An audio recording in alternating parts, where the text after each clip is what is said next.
Okay, so very interesting. If I try to start the stream before going live, it doesn't seem to like that. Interesting.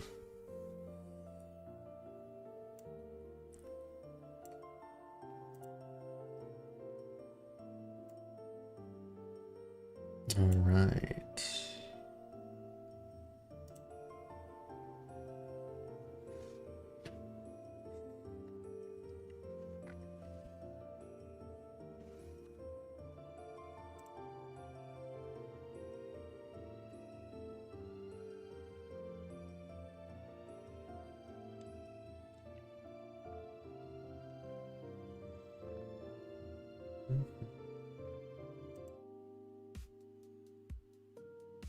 Okay. Very strange.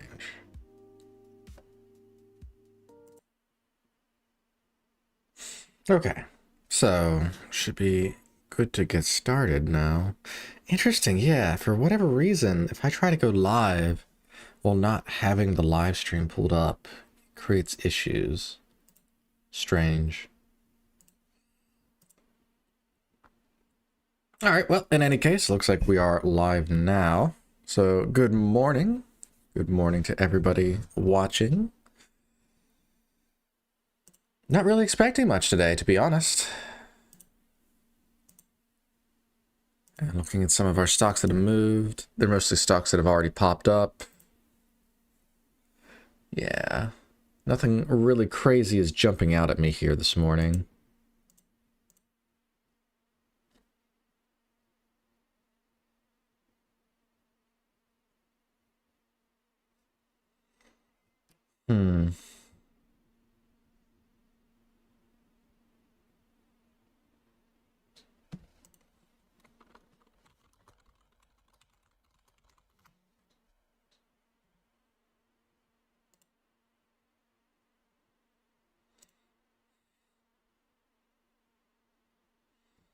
Okay, got my Zendu pulled up here. Right.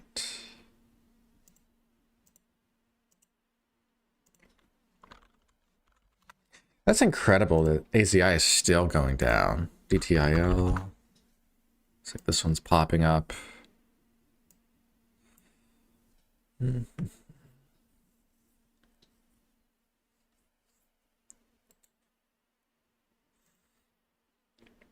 Wow, 14 people. What the hey? 14 already? Good morning, everybody. I did not expect that many people to come this early. Welcome, welcome. My apologies if I seem slightly tired today. I was up for about 10 hours yesterday working on a simulator that I was making.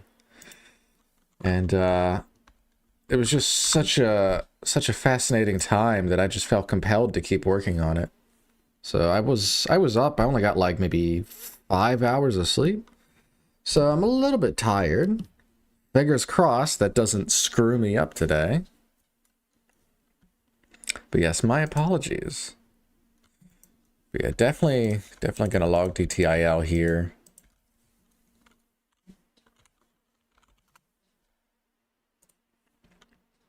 Yeah, this looks like it has a news USD clearance.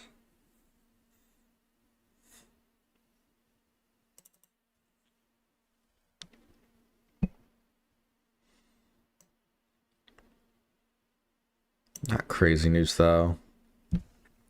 I'm mostly going to be on standby anyway, because I want to see confirmation before I really get too involved. Just given how the market is right now. Good morning, Mr. Noob. Good morning. Yeah, seeing a lot of people losing lately too. Right? Ross has been having multiple max loss days. Other traders I've been watching have been having big drawdowns. So this isn't a market where I think it's a good idea to be aggressive right now. I had a no trade day yesterday. I think that was the best thing I could have done. There was no good opportunity, in my opinion, yesterday. There was the one, it was like VELO or something. Looked somewhat interesting, but ultimately the volume was just way too light. AZI, even now, it is still continuing to trend lower. right? So this huge dump has not even finished, which is very, very interesting. But yeah, for DTL, I'm interested in two things. First of all, how well does this hold up? Second of all, what does the volume look like? Because I want to see higher volume. Because that's a big signal we've been seeing with stocks just rolling over immediately, is their volume has tended to be lower. Now, this isn't a bad start, and I do like that it's held up for more than 5 minutes. We're already breaking patterns here, but nothing too crazy yet, right? This is certainly not high volume.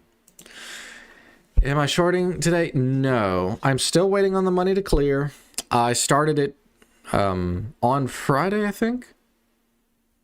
And yeah, Webull just sometimes takes some time to transfer. I'll tell you what, man, I'm a little bit depressed by what I found from my shorting investigation. I don't even know how to tell people what I found, but if I'm right, it's really bad. It's really bad for the average day trader. Much worse than I thought. Like, I knew it was bad, but I didn't. I did like 10 hours of testing, and I'm trying to disprove a theory right now, but it's not looking good. But it would explain a lot.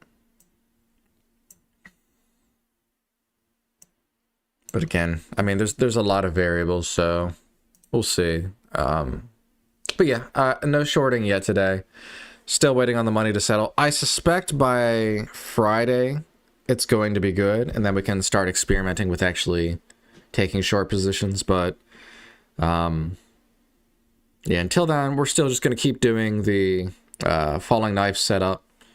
Unfortunately, I feel like in this market environment, this is like really not the ideal environment to be trying to go long, but it is what it is. Wow, 18 people. Good morning, 19 people. Good morning, everybody. If you could do me a favor, I see most of you already have. I appreciate it. If you haven't already, if you could leave me a like, I would appreciate it. Help me get this out to more people. Looking forward to your findings. I assure you, you aren't going to like what I would say. And again, I want to make sure that what I'm going to present is foolproof here. I mean, I'll give you a little taste of it, though, if you're curious. If my finding is true, then if you're buying a stock anywhere between 25 to 60% up, right? So if it's gapped up 25 to 60% pre-market, you have a high statistical likelihood to lose, regardless of strategy. And I'm trying to find out why.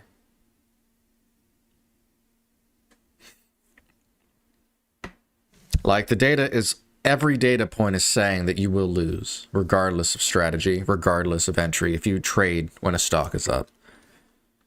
And that's, I'm really kind of just blown away by it. So, we'll see. We'll see. I mean, there's a reason, right? There's got to be a reason for that. Like, I was like trying to debug my code. I had ChatGPT and Claude looking over it. I'm like, am I screwing up the code somewhere? We'll see. We'll see.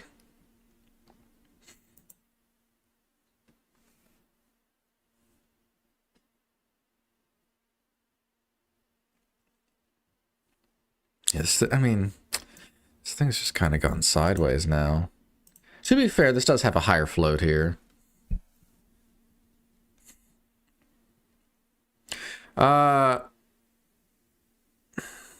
Well, I've said that, yes, but that's okay. So let me clarify, just so we're on the same page.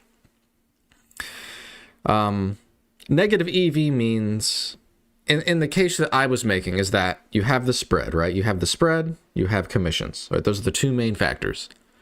So you have to cross the spread to take a trade, and you're paying fees and commissions to take trades. These are inherently what drives the negative EV, It's not necessarily your strategy or anything like that. I didn't really account for that. I was mostly just looking at fundamentally, you have a negative expected value from engaging without a strategy. And I kind of rule that off to just don't trade randomly. You need a strategy, right? You look at my falling knife setup. I have a marginal edge with it. My assumption was that other strategies, like you could do like the 1 minute pullback strategy, you could do the ABCD pattern, right? Flat top breakout, all these bullish patterns, and that they should, if done with the right combination, should produce meaningful positive results. That was my assumption. What I am finding with the shorting is that not only is there not a negative EV environment from the spread, but there's a inherent positive EV environment regardless of strategy. Let me say that again. When shorting between 25 and 60% on a stock that's up, my initial findings are that regardless of strategy, you are in a positive EV environment when shorting in that range, which shouldn't be possible if things work normally, right? So I'm not sure exactly what I'm calculating wrong, or if there's something, a bigger picture that I'm missing. Am I talking about all market caps? No, this was okay. Yeah, this was only a study done with small cap stocks, right? Stocks under $20, under 5 million share float, low volume. Well, not low volume, but like low volume relative to bigger cap moves. Dang, the dark side. Well, again, it's not good enough for me. I'm not content with just saying this is the reality. I want to understand why I'm getting this result, right? It could be I'm making an incorrect assumption, doing something with the calculation. There could be something bigger. There could be another picture. Can I please remove the disclaimer? Yeah, let me just remove that real quick. Yeah.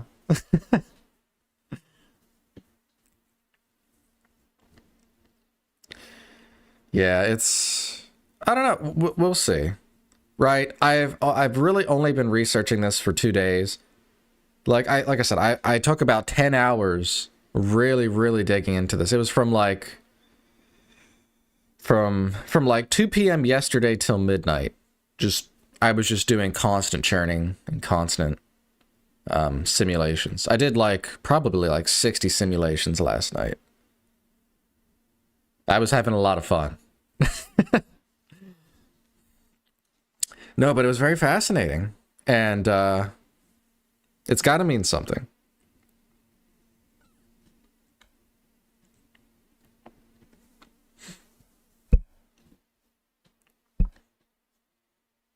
Right, and in my case, I'm still happy to trade, even knowing this, because I also know that with my very specific criteria, statistically, over the last 2 years, I've proven to have an edge with it. So I'm okay with trading it, right? As long as I'm trading in a positive EV environment, I don't care, what anything else does. So yeah, I'm still okay trading my falling knife setup.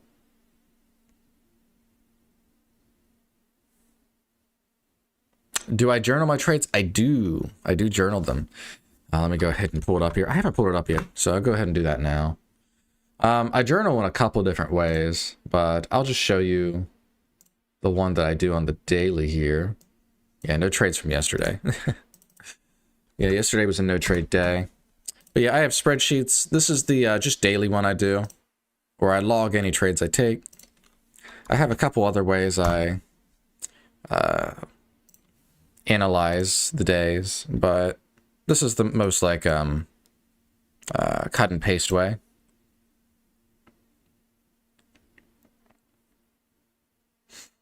Like what? Every procedure? So yes, normally I would log the trades. These are the variables that I deemed for this strategy to be helpful to me. These wouldn't be ones that you necessarily would need to have on yours. And there may be things that are missing from this one, like hold time, that you might find valuable in yours. And I'm actually making a new spreadsheet right now for the shorting strategy, anticipating what I might need and things I might want to track. Because I'm planning to track a lot of variables initially, because I have no clue what's going to really hold up. Good day, Bobby.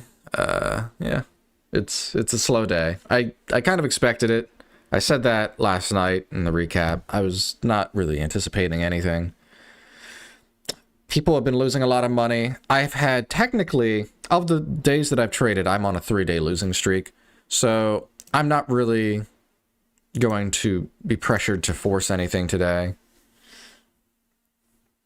This is just, it's a slow stretch, and we need more volume. We need more follow through to really have clear signal. Can you review my journal to see if it's effective? I have a Discord. You can go ahead and join it, paste it there. I'll go ahead and take a look at it. But effective is subjective, right?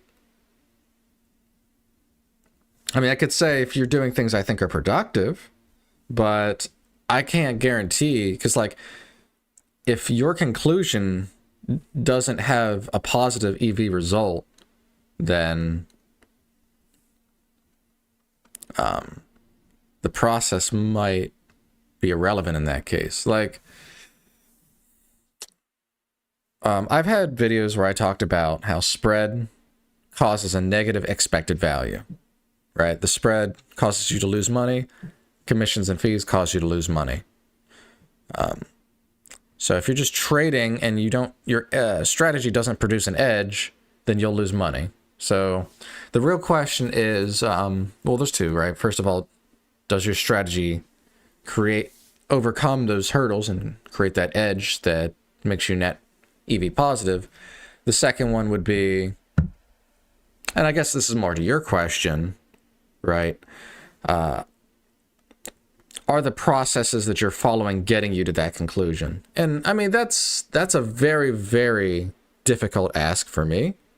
I could tell you the processes that got me to it. And so like, if you're following similar processes, then I think that's probably healthy.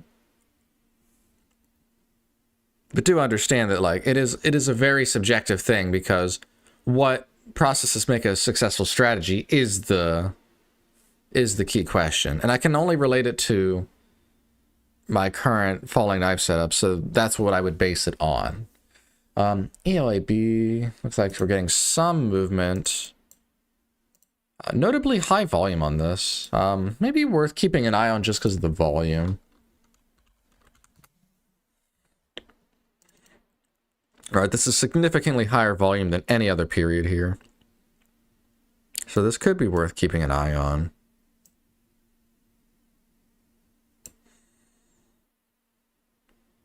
Doesn't have news at the moment of the spike. So the spike kind of came out of nowhere when the volume's been pretty dry. Very interesting.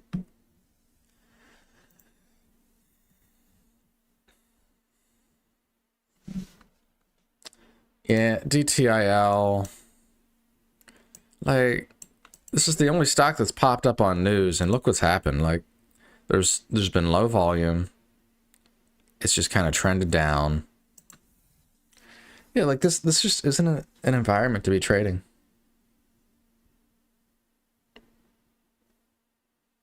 Yeah, that's fine. I am actually so happy too that I got Webull Premium, because like all these days where the market is slow, in my head I'm just thinking, okay, if I don't trade, I get money for it. So I'm getting rewarded to be patient. All right, so this is pulling back. Let me look at the daily. 6. Higher float.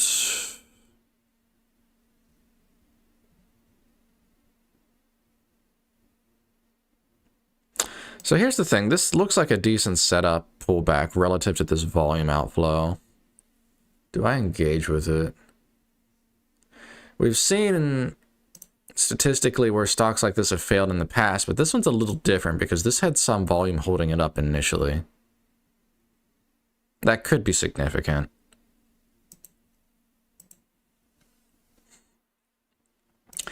Let's see. Looking at the level 2, we got a 10,000 share seller here. Let me see if it goes below the daily. If it does, maybe there's something to it. Let me look at the share or the dilution.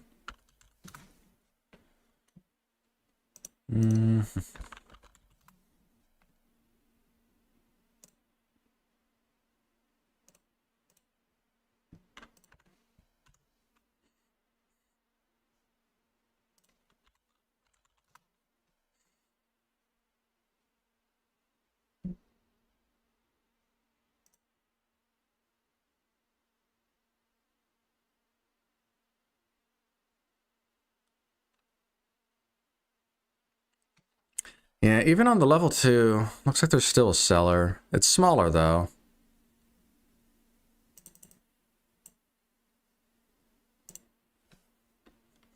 Big buyer suddenly stepped in there. I did try to get a fill. Order was at 348. Would have been such a good entry if I could have sniped that. There was a seller at 349. If I would have sniped that, that would have been a good trade.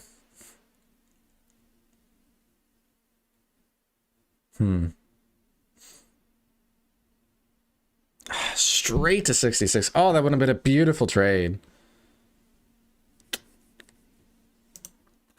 Okay. So, basically 1 penny off.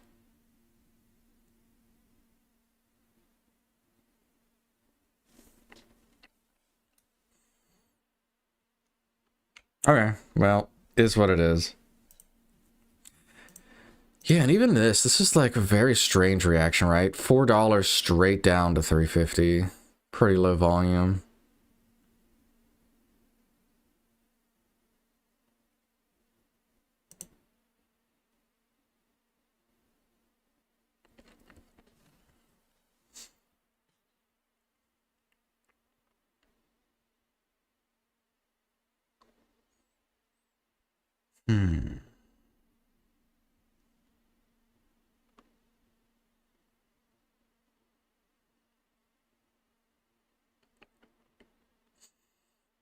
Yeah, the big buyer was around 46.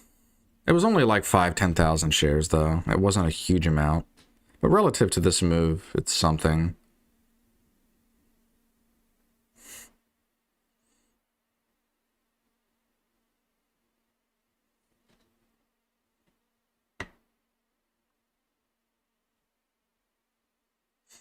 Like, this isn't a news catalyst that should drive a sudden sell-off like this, realistically.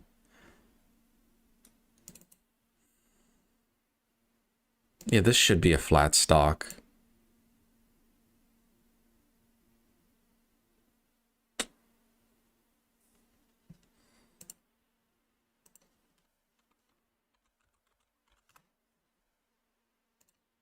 And JZXN grinding higher.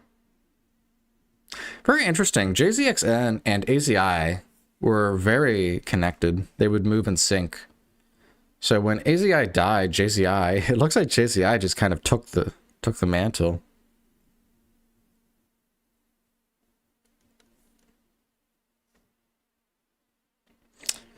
Hey, Mudasa, what's up? Good morning, sir. Yeah, a little bit frustrated. I missed this entry by literally 1 penny. Technically, if I had placed the order sooner, I would have actually gotten filled, which would have been excellent. But just needed that little bit of extra time to process. I was just confirming the shelf registration and missed it.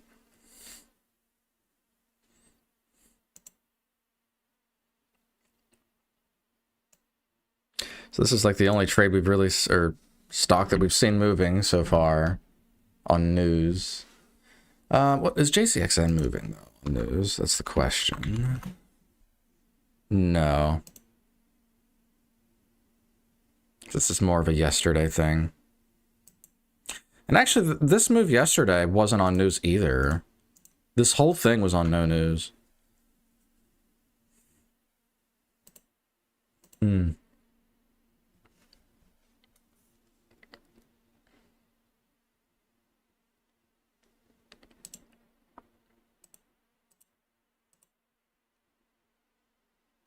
Yep, so one missed order for me so far today. Yeah, and DTIL, I mean, it's basically flat now. There's no real edge to it. So I don't really see a good reason to buy now.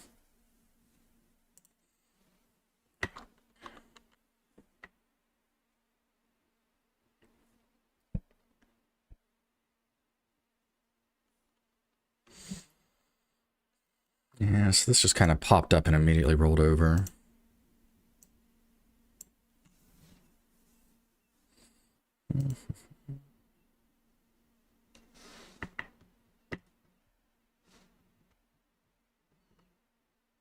Yeah, I'll be honest, it's just not a very impressive day.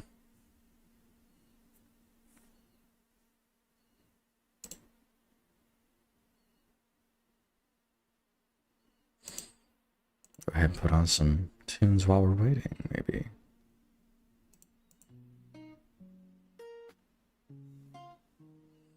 Yeah. 7 a.m. screens are bright, I'm locking in.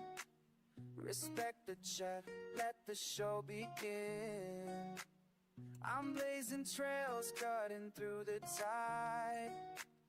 Just here to show you what's on the inside. I'm the captain, watch me train. I'm doing it my way, the path I've made. Don't take my trades, don't do what I do. Just showing what is possible for you, for you. A good call out.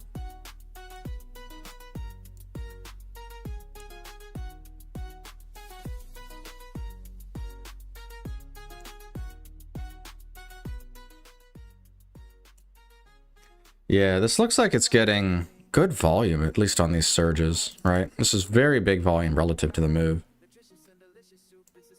ELAB, at least from a momentum perspective, this seems like the best opportunity. But it just coming out of nowhere doesn't feel very consistent either.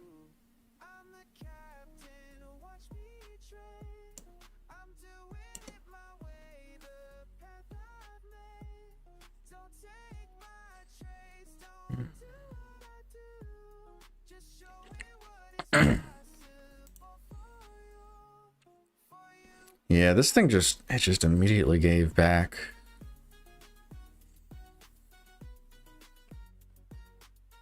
Definitely worth keeping an eye on, but this doesn't look pretty.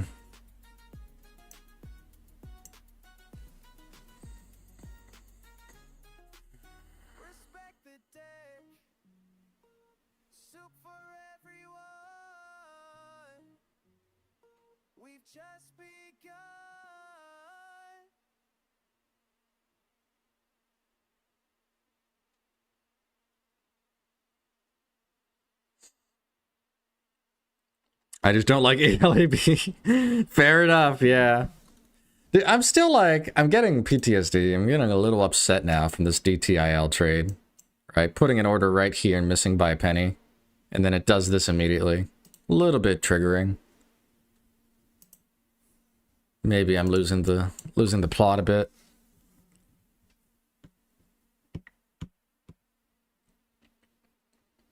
I think it's more so just because we're not getting much opportunity in it in general. So when there was an opportunity that would have worked perfectly, and I just barely missed it, I think that's what's causing a bit of the frustration.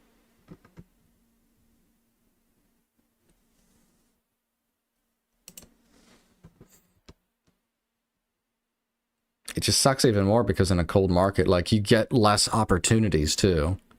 So like that could have been one of my few chances I had.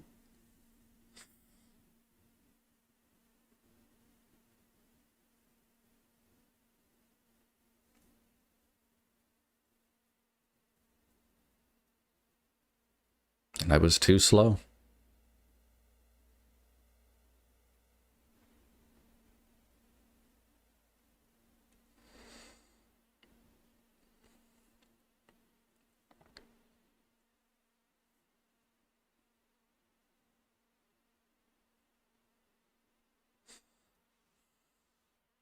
Okay, so as it turns out... Okay, this is so sketchy.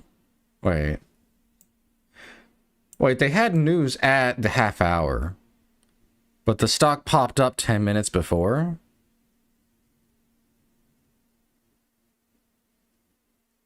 That's so sketchy, if that's true.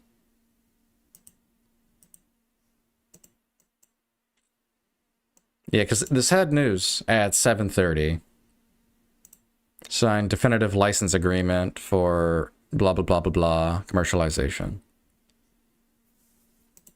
Very interesting this popped up. I mean, maybe there was a data source that showed it 10 minutes early, but it just seems...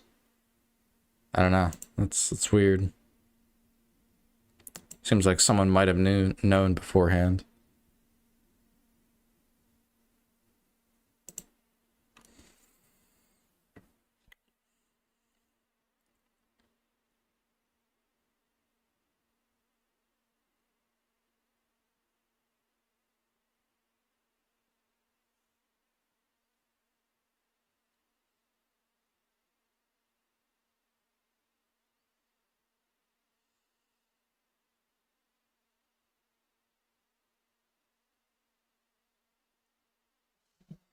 RBSN. What do we got here?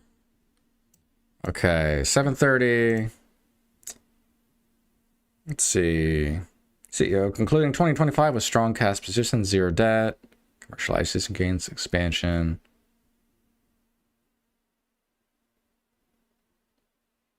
Okay, so this is like a letter. Okay. This is just kind of like a letter. All right. Low float though. Only 2 million shares outstanding. This has potential, and it's getting some volume coming in.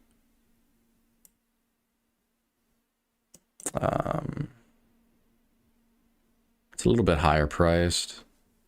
This volume for this price range, though, is quite good. This is more impressive than it looks because the price is higher. Recently in a drawdown, possible dilution? Let me check.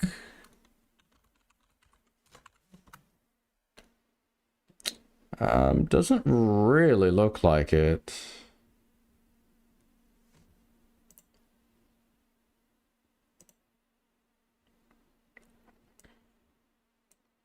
Let's see, so this kind of creeped up.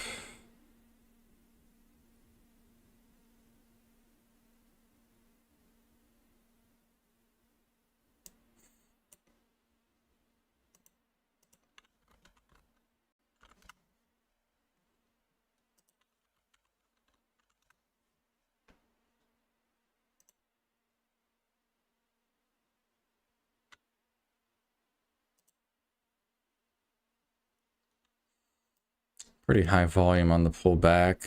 I mean, this whole thing has been just kind of rangy, though. At the end of the day, it's really just a letter.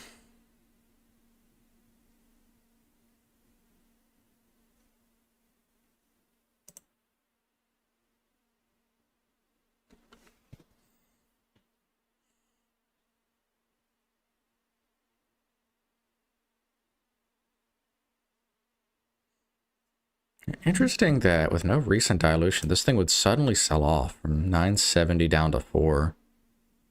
There must have been other news they put out. What date was this? The 2nd.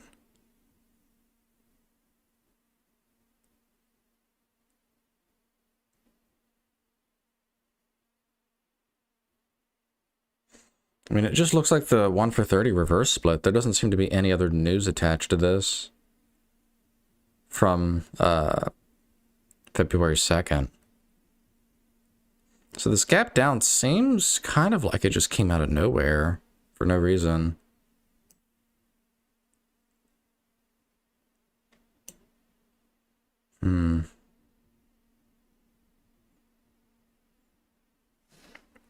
Good morning, Avtar.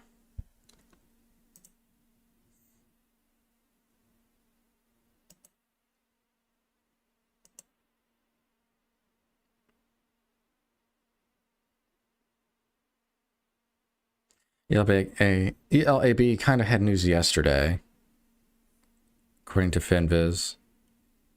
Did I say it didn't?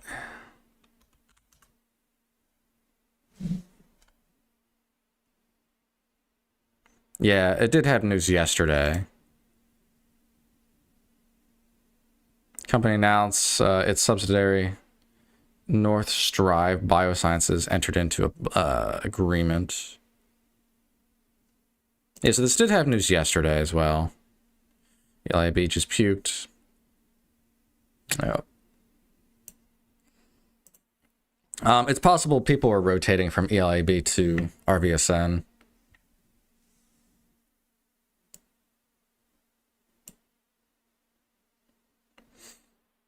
So this one's weird because the letter to the shareholders doesn't really matter in general, but this is a lower float. On the daily, this does look overextended for a reason I can't really understand.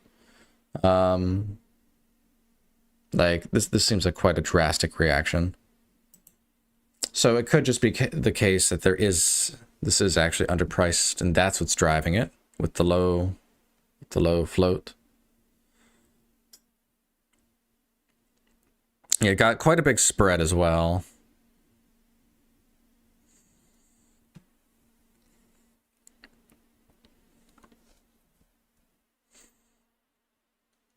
Yeah, I don't think I buy here, but I mean, if this retraces to like, oh, that's so far away though.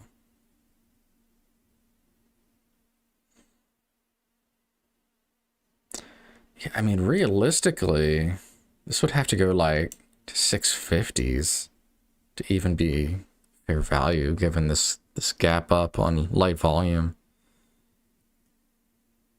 Yeah, very weird too that this just kind of trended up on light volume.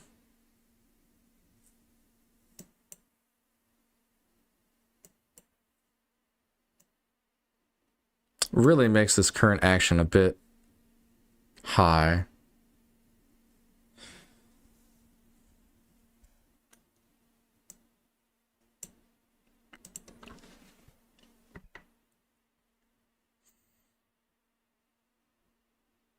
I mean, this has really good range to it, right? This is ranging like 50 cents a minute. So huge range. Like if this thing breaks out, it could go $1 or $2.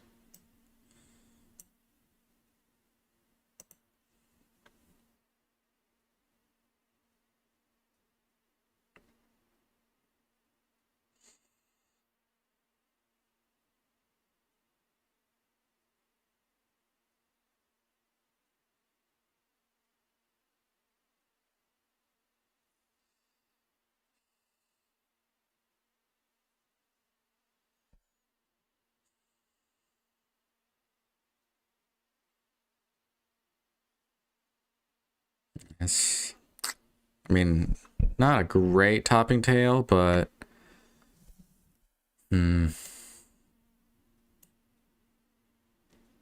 volume's also quite high here.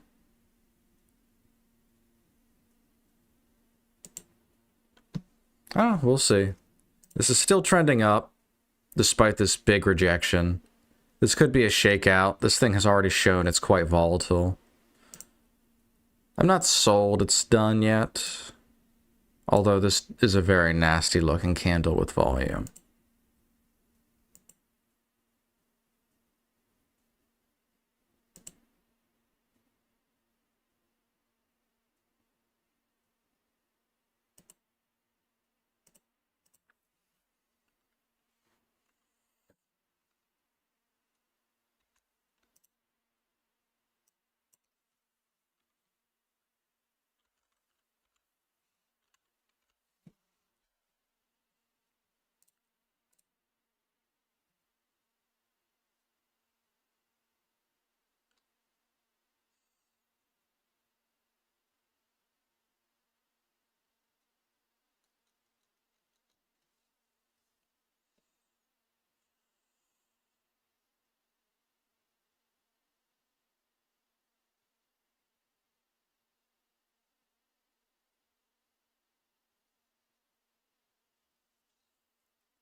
Very quiet in this stream. Yeah, no, I mean, it's It's just a lot slower right now, you know?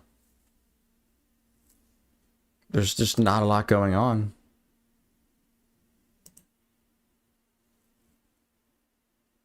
We're all here just kind of waiting, hoping to see something. I mean, RVSN looks interesting. The volume's relatively light. But considering it's a higher price, it's not so bad. But it's also not holding up well. Like, it's not great. This is probably the best opportunity stock we've had so far today. It just, at least in terms of potential.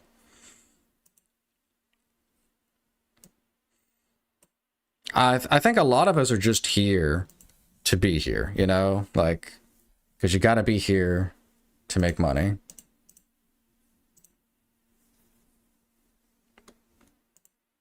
The only people that are really here are real troopers or new people.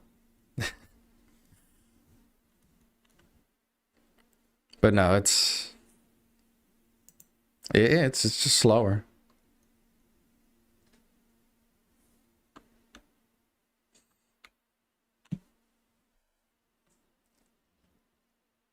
I mean, I'm still watching if we break 7. Then on daily, we got some support around 660s, 680s, 67. And yeah. Oh, you're here, Flip Flop. Good morning.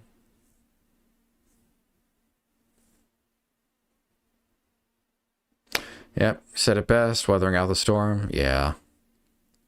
Well, it's good to be here too in a lot of cases because that way you kind of get to know whether the market is cold or not. Right? If you take a week off and come back, you have no idea what the market's been like. ASBP. This one looks like it's getting a big surge here. 60,000 immediately. Private placement, 21 million. This also regained a compliance yesterday. The compliance news was a bust. Nothing happened from it. So now we've got a private placement immediately after compliance.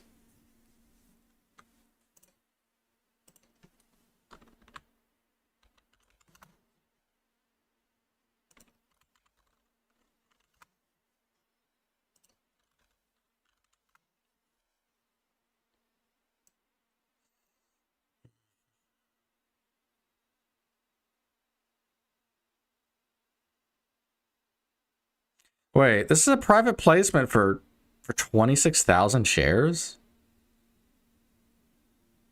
Wait.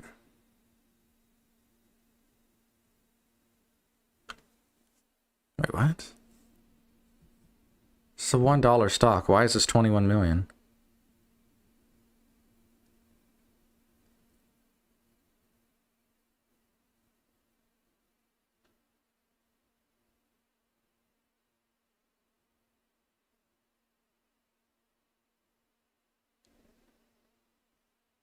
Wait.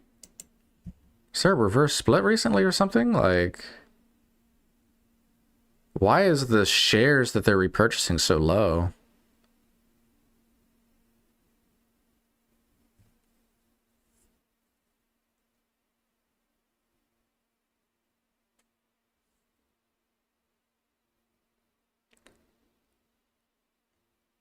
$100 per share. Wait, at a... What?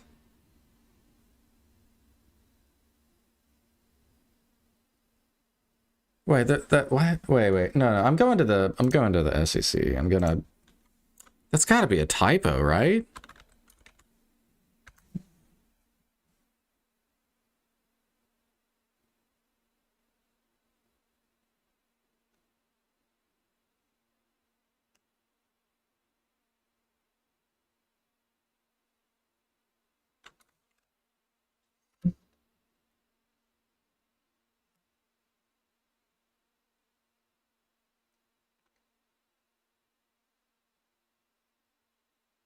Hmm.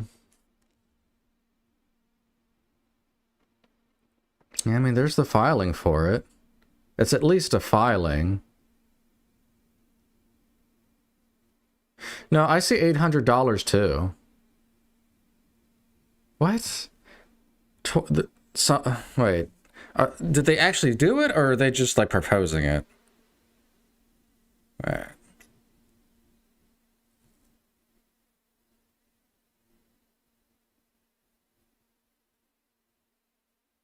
Has entered into the securities purchase agreement on February 6th.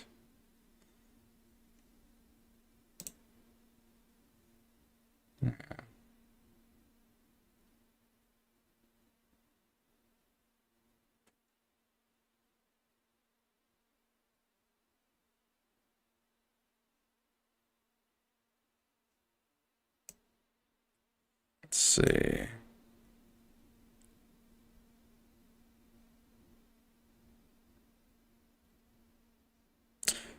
That's so weird. Okay, I've never seen it be that ridiculous before. I don't know what to make of that.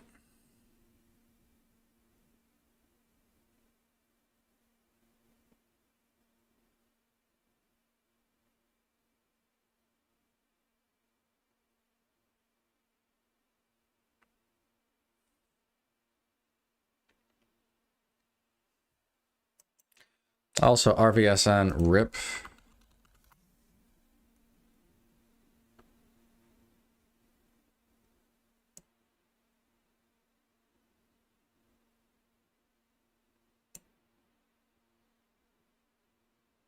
Yeah, this one just kind of rolled over. It's at daily support, but I'd like it to go lower from here. Because this was already kind of built up before the spike.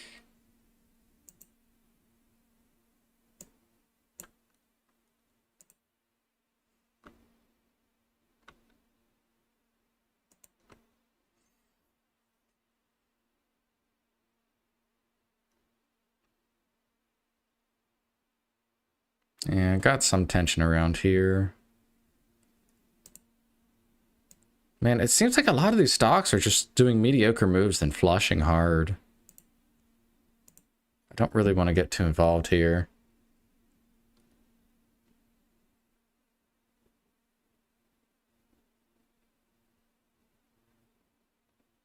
Would rather wait for a safer entry.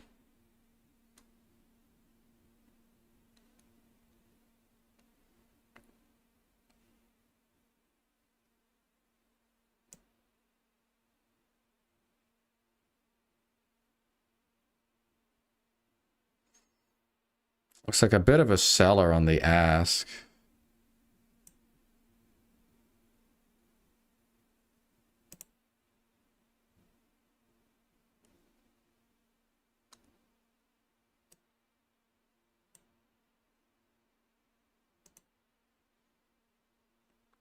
Did pop down very briefly to 6.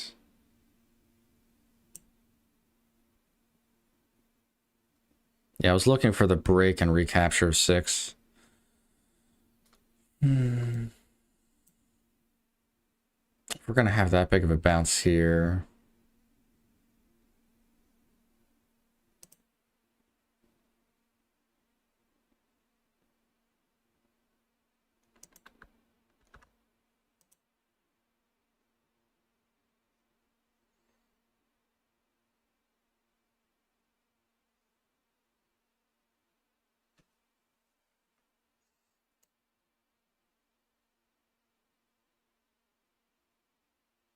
Yeah, I mean, just a lot of these stocks are just not holding up at all.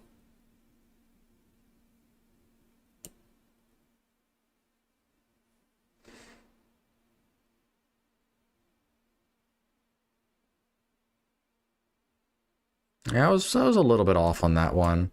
So entry was initially at 589. So yeah, I was like 11 cents off of that entry. A little bit off. Initial entry back when I was looking at it here was around 687. So if this consolidated like this and I was still holding the order at the time, I probably would have adjusted it down, anticipating that this break would be bigger. But even then, it would probably just been a very quick small win or just a break even.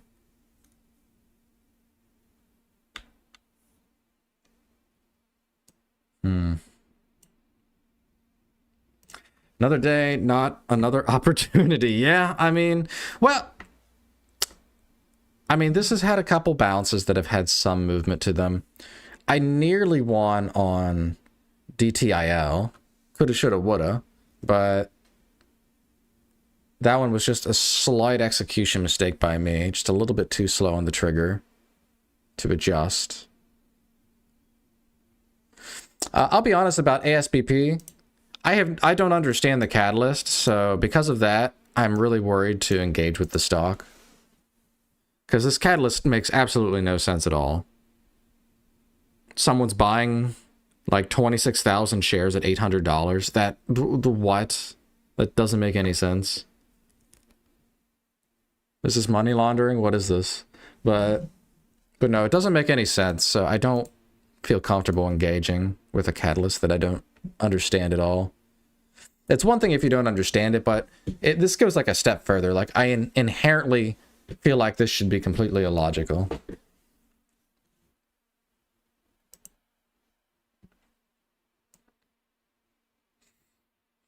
Yeah, if this does break down lower, where would I want to enter? Like, we've seen a nice bounce here, 60 cents. This can bounce a lot. With that said,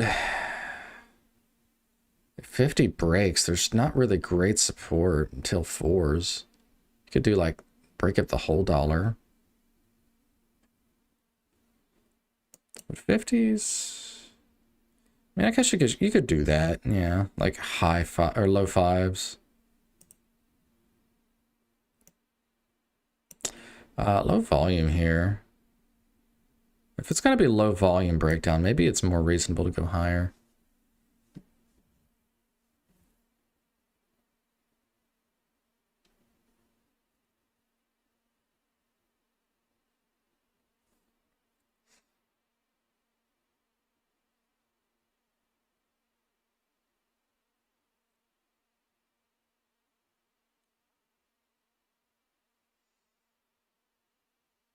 I mean, the low volume could indicate this is actually just bottoming, but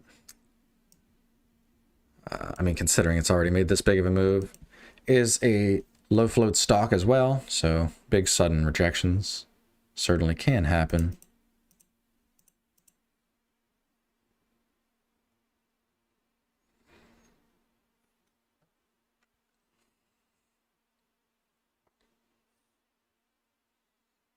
Still watching ASBP on the side. Just not, it's not really my focus.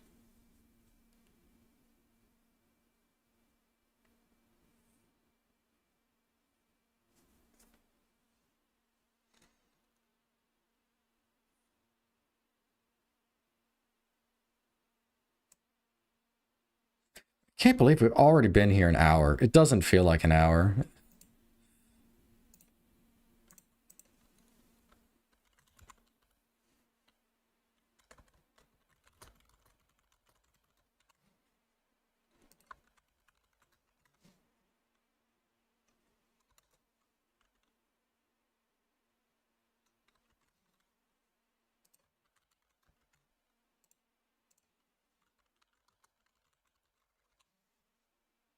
Throw out a poll while we're waiting.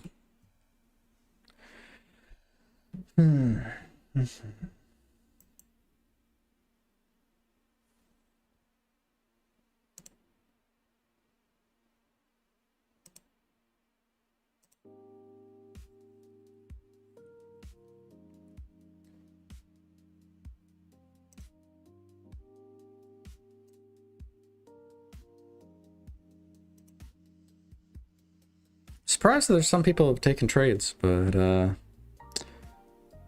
fair enough.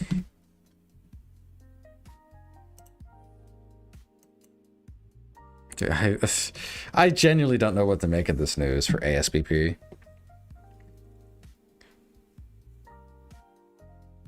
Might need to stick it through ChatGPT or something. Be like, hey, explain why number big.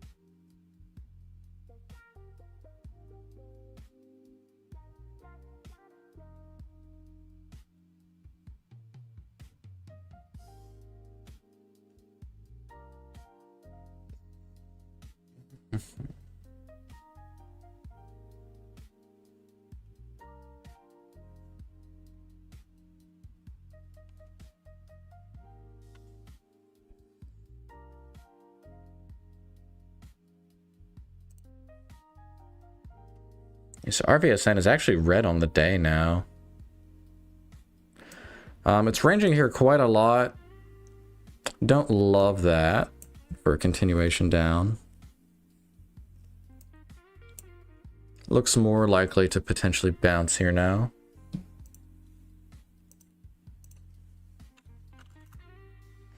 NG moving. But worth keeping in mind, this daily is extremely suspicious. This is a very clear uptrend. Is this a Chinese stock? No, it's not. But it's still very suspicious. Also, RIP, ASBP. Look at this rug. What on earth is this? What is this move? Very strange. You'd think if the company suddenly got some sucker to buy at $800 a share, the stock would skyrocket. And yet it has not. Very strange.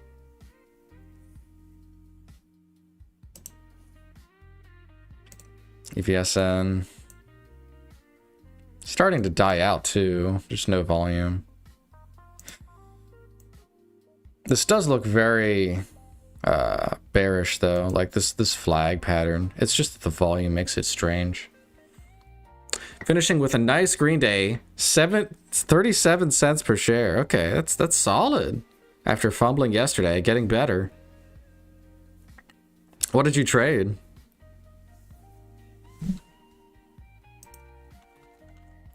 So yeah, ASBP rugging like this. What on earth? And it's high volume too.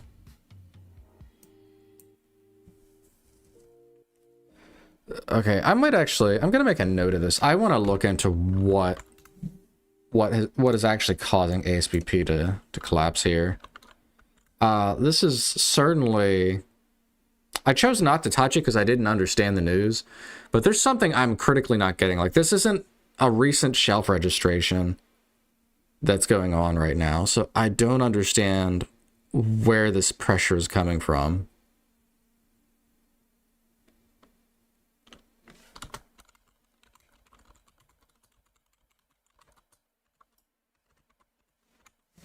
Yeah, I'm gonna look into this later. This is extremely suspicious. Yeah, let me look at the selling.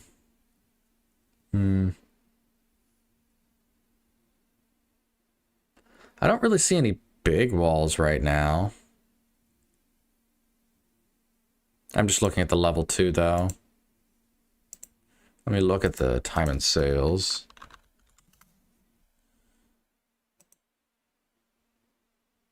I don't know, maybe this is just the bounce point. It looks like the selling has alleviated a bit.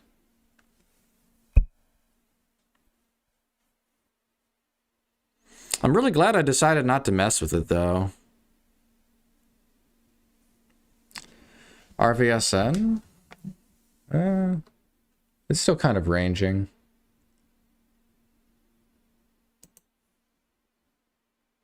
It's at the lower end.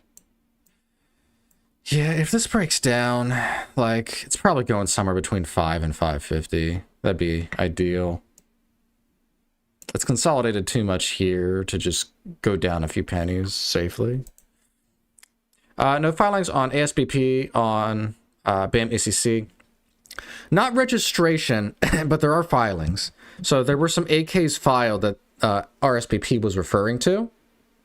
Right, this news that came out, this is a filing. It happened on the 6th. If you go on the sec.bam website, you can see it here under news. So this filing has occurred as an AK. I looked through it earlier. I didn't see anything that would suggest this. Selling was lined up, buyers stepping in now. Yeah, we'll see. I'm definitely curious how it plays out. SOPA popping up, but not really high volume. New low on RVSN. Yeah, I mean, realistically, I gotta play this one safe. Yeah, you see it now? Okay. Yeah. I mean, I gotta wait for like 530s, I think. There's just no support on the daily anywhere around here. I'd basically have to go for like a break or around this area. So yeah, 530s is the only real safe place with daily support now.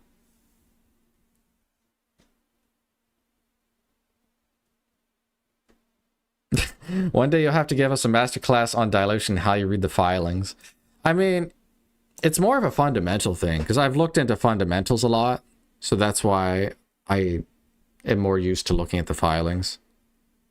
But yeah, I mean, at least for day trading, typically the only thing you need for day trading is just look at the prospectus, look at registrations, look at shelf registrations. Those are really the key ones. I mean, I wouldn't mind doing it. I just don't know. I'm not sure how much that would convert into anything. Like you can see here, like the recent registrations, they had one back in December, but that was over 2 months ago.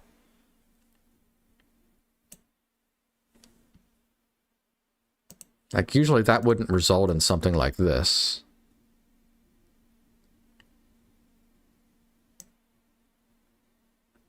I find it very strange that this dump happened on news that doesn't make sense, and I'm more inclined to think that that's the connection. But again, I'll just have to look into it. I'm probably, like I said, I'm probably just going to end up vomiting it into ChatGPT or something, because I'm like, hey, I already don't understand this. Can you figure it out? And if ChatGPT can't figure it out, then I'm just going to have to do more digging. There's definitely a reason why it sold off, right? It didn't just randomly sell off. Like, if you look at the volume's the tell. I could accept that maybe this is just some kind of manipulation or spoofing if this was light volume. But the fact this was super heavy volume, like hundreds of thousands of shares, this was definitely pre-planned. This is somebody who already had shares and was planning to distribute. This move up, this entire move was to create liquidity for them to dump into. So this whole thing was planned.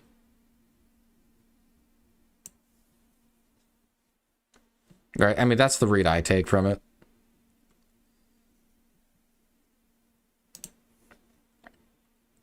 I feel like I'm watching paint dry when I keep coming back to RVSN. I mean, this is like some movement anyway, like 640 down to 590. That's a 50-cent move. So it still has some range to it. We got kids. Yeah, kids moving, but super, super low price. Not really interested.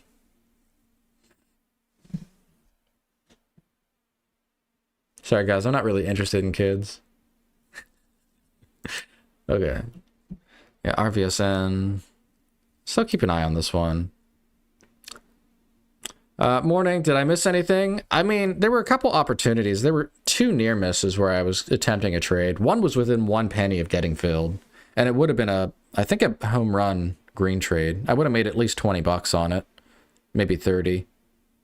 So like a strong base hit. But yeah, the other one was like, what was it, like 11 cents or something? So the other one was a little farther. Good morning, Captain. No trade again. No trades. Well, there's nothing to trade, dude. Look at this. Look at this crap. Like this thing just rolls over. We'll go through them one by one. All right. DTIL rolls over. ASPP rolls over. Like, what am I trading?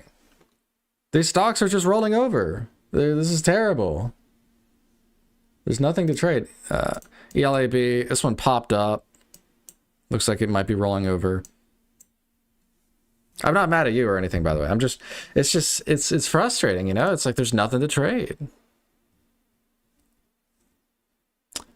Jeepers, I can't believe I woke up for this crappy action. It's still pretty dead. No trades for me yet. Yeah.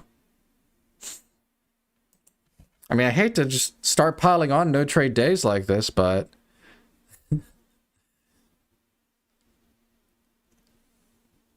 If the market is bad, and here's the thing too, I'm getting confirmation. You look at people like Ross, if you've looked at other day traders like in the day trading space, it seems like a lot of them are having more losses lately. So to me, considering I was on a red streak and now I'm pausing and I'm just kind of watching the bloodshed from other people, I mean, I think it's the right call. I know it's boring, but if I'm going to have a red month, or if this month's going to be more difficult, then it's better for me to be more selective.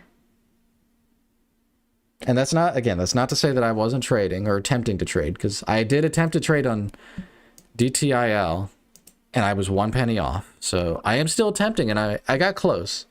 The problem is whenever you only get like 2 opportunities a day, right? Like, and I typically don't even hit all of my entries because I'm trying to anticipate the bottom. So I could just be too conservative. Google says that there's about 140,000 day traders in the US. I thought there would be more than that. What's your thoughts? I mean, there's definitely more than 140,000 traders. As far as what they're looking at, they might be looking at people that are committed to day trading or like use it for income. 140,000 is way too low. It's definitely higher than that. Probably in the millions. Like low millions, if I had to guess.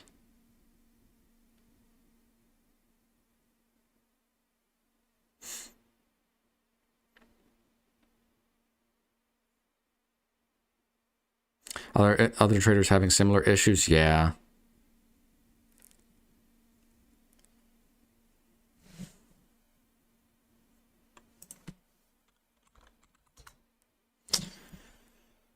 Yeah, this isn't buyable. This isn't shortable. This is just, it's just a straight grind up here. DJ has $111 of soup. He's green again. Good to know.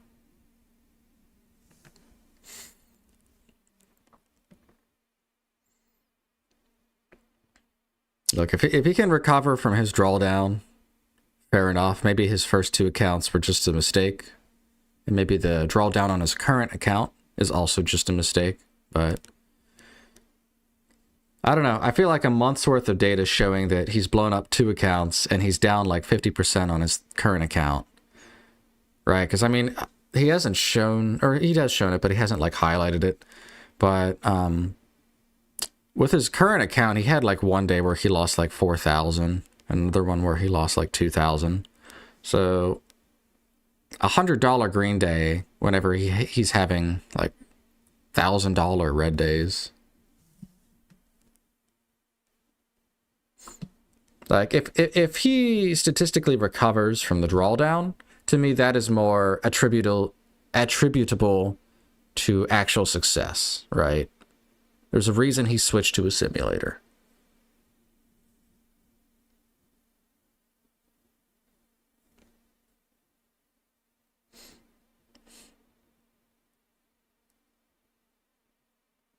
I gotta wonder too, how is he green on a day like this? What is he trading? How is he trading? Yeah, it's on the current account. Let me see if I can find the day real quick. Give me a moment.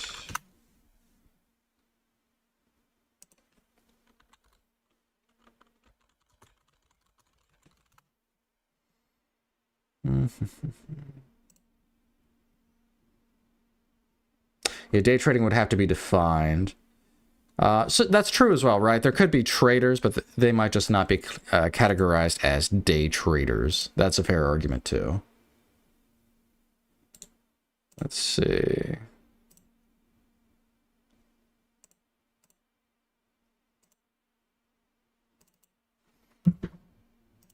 Yeah, so go ahead. Look at this link even. You can just fast forward to the end of the stream on it. So this is the day he was down 4,000.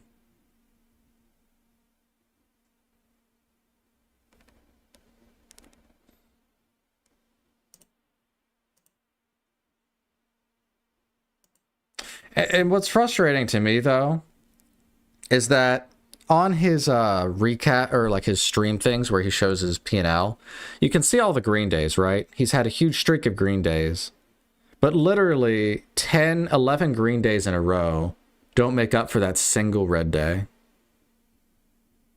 The thing is like, you could make $10 a day for 359 days of the year.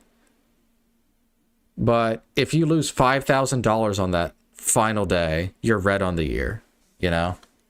So, like, I respect his grind. I respect the effort he's putting in. But when he's only showing those green results, it's really staggering it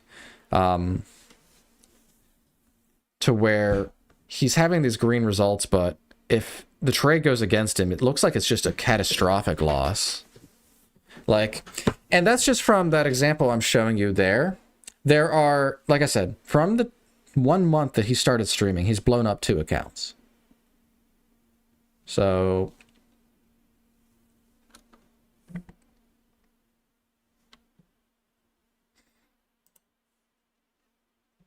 it's just frustrating when people just see the surface level stuff and they just assume. And I get why you would assume it, right? It looks very good. On paper, it looks good, right? I mean, you're green 10 days in a row. Most of them are like 100 or whatever. So, like, logically, and it makes total sense. You would think, okay, this is a profitable trader.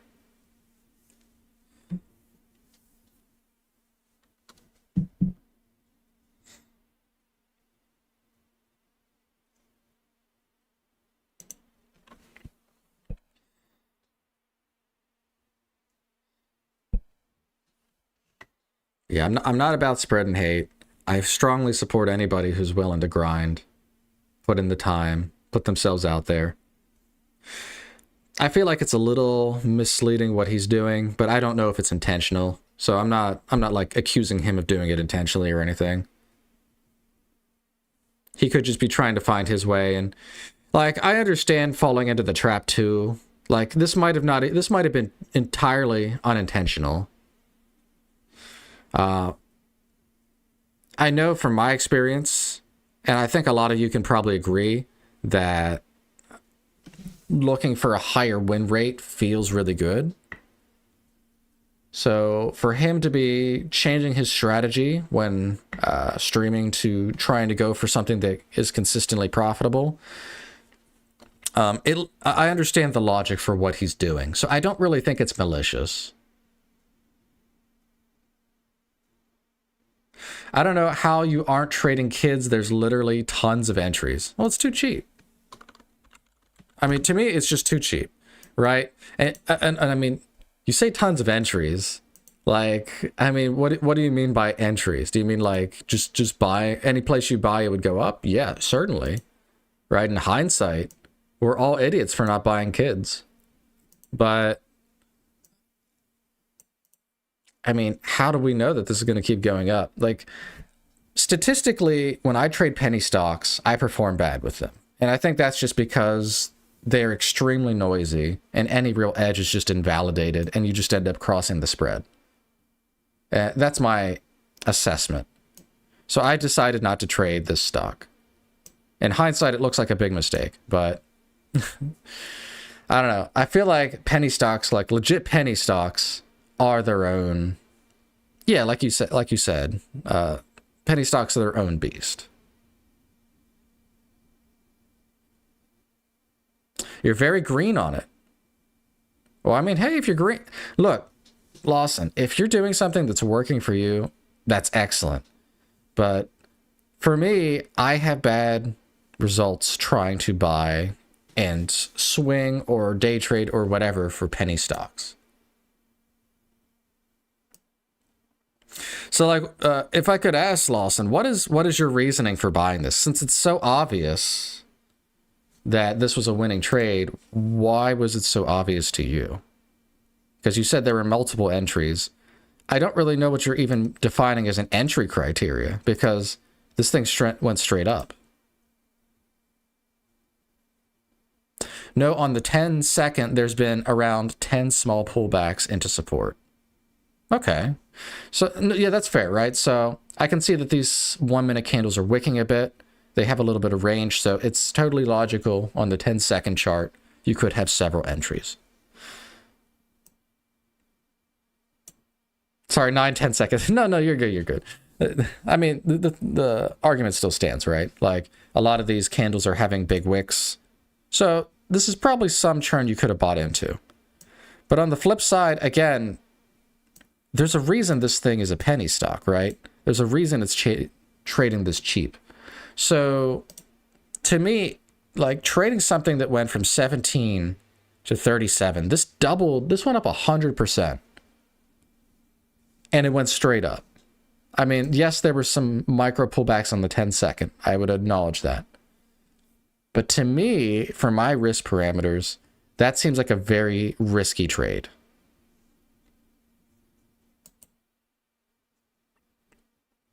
Maybe bounce off VWAP. I would assume VWAP's like around here probably.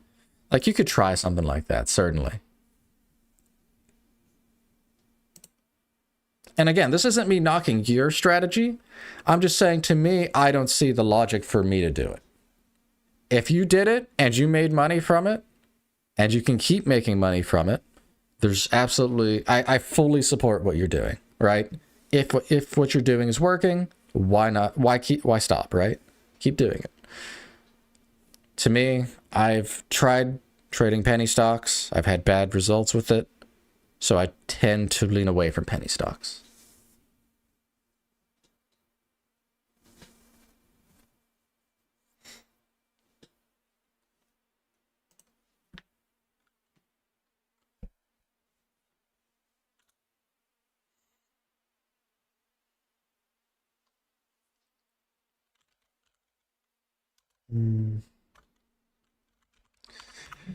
Man, is today really going to be another no trade day, though? You haven't done well on penny stocks. Very noisy for sure. Yeah. Yes, this one's very weird. It's just kind of grinded. This is very algorithmic. I don't know, guys. This feels like a really crappy day.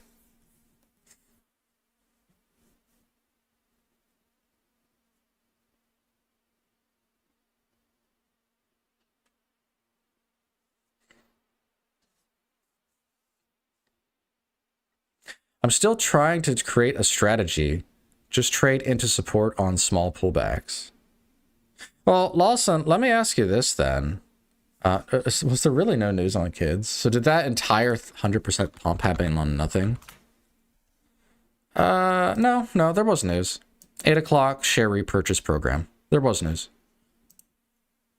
But yeah, anyway, to your what you're saying though,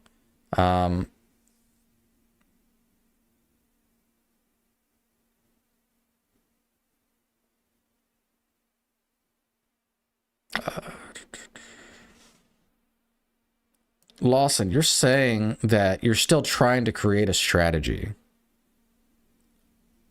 So that would infer that you haven't found something you're profitable with. Would that be accurate? Right? Because again, like my argument is you're asking why I didn't trade it when it looks so obvious to you. And I don't know if you meant that like aggressively or not, but, and I'm not upset or angry or anything, but like, it sounds to me like you don't know exactly what to do yet. So like trading something like this, I mean, this feels like one of the most gambly setups you could have taken. Now the news was excellent, right? Share repurchase program, strong news catalyst. If you read that and then you saw the micro pullbacks, honestly, it looks like a good setup in hindsight.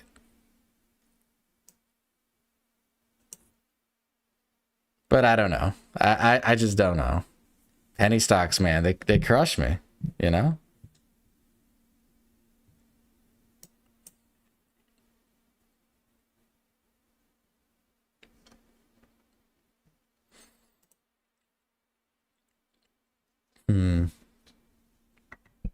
Even's gone real quiet ever since I showed that video link. They've gone real quiet.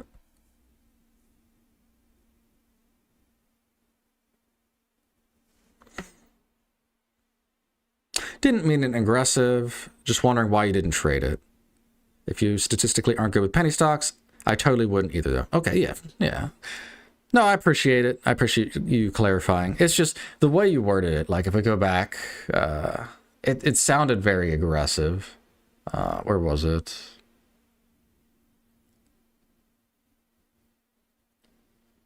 I don't know how you aren't trading kids. There's literally tons of entries. That wording, I mean, I don't know, just the way that sentence is structured, I'm trying to think, there's probably like some psychological aspect that happened there, but for some reason I interpreted that more aggressively.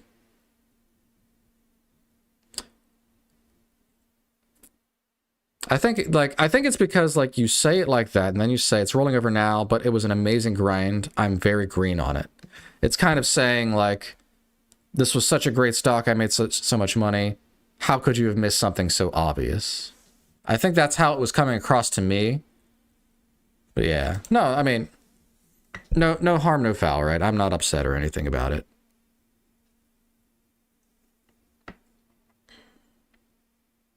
I missed the news on kids. However, what is registration of securities for employees that was filed on 1/9/26?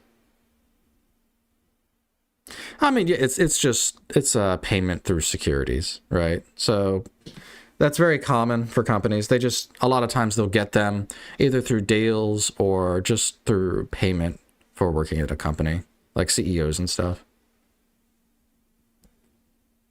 Sorry, but kids is trash, respectfully. I don't look for friction of a penny. I like high rate of change, 20, 30 cent moves instantly. Yeah, me and Bobby are on the same page. I do got to concede to Lawson. In hindsight, this was an amazing play. The news catalyst is very, very strong. The thing is, though, like, there's a lot of things that could have made this stock go down, right? Typically, when a stock is a penny stock, it's usually highly suppressed. So any kind of momentum can be shorted into. Maybe there's a bag holder trying to dump millions of shares. You don't know. In this instance, there was no headwind, and the repurchase program was very, very strong here. The question is, though, Lawson, if you are going to trade penny stocks like this, the question really is, how often will you be able to catch moves like this? This was a strong catalyst, and there appears to be no headwind. So it worked out well here. But can you find systems like this that work consistently? That is the real question.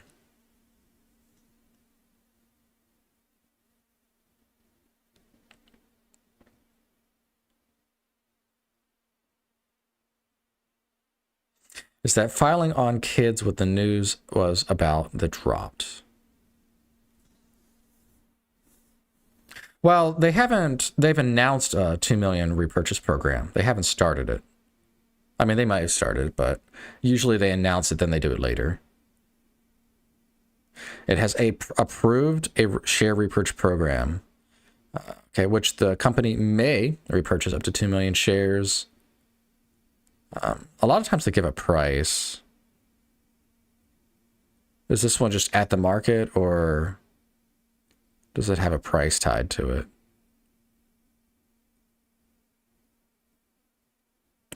I don't really see a price tied to it.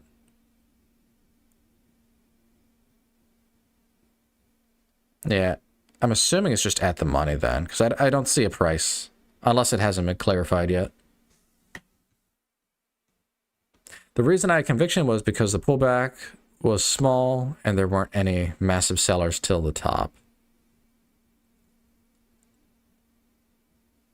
Just kept getting support on the level too. Well, what is the float on, kids? I'm curious. It's a very cheap stock, so I would assume it's higher, but let's see. Yeah, 30 million shares outstanding. Interestingly, though, I mean,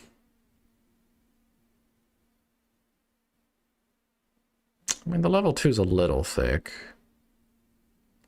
Here's the problem, right? I'm not super familiar with penny stocks. It looks a little thin, but the problem is there's so many orders across 1 cent. I'm having trouble really assessing if that's small or high spread. right? So I'm not really 100%. Like I see a 30,000 share seller at 37.7, but again, like it's so cheap. The stock is so cheap. I don't really know how relevant that is.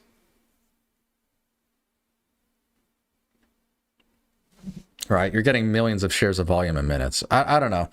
I feel like it's too difficult for me to judge based off of the level 2 alone.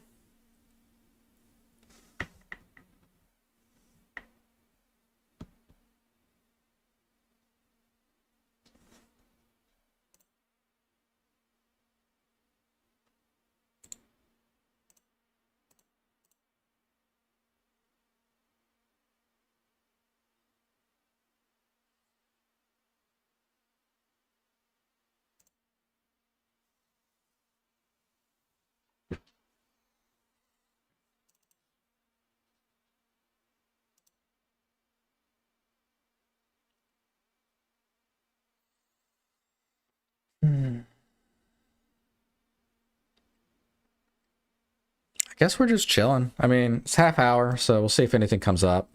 Dude, I almost want to just leave. It's so freaking boring right now. Like,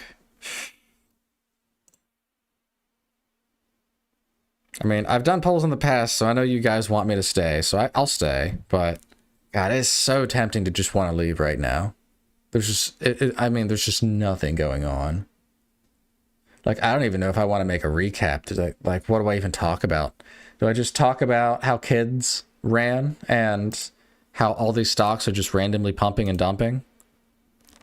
Like, all of them are. Like, look at it. Every single one of them has just popped and dropped. Except kids. I don't know. If Ross traded today, I'd be surprised, but we'll see. Let's see, PRFX. Okay. Less than 1 million. Okay, we actually have something. All right, game face. PRFX. Popped up 100% instantly. Huge volume inflow. All right.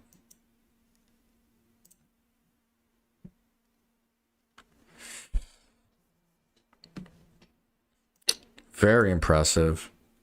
All right.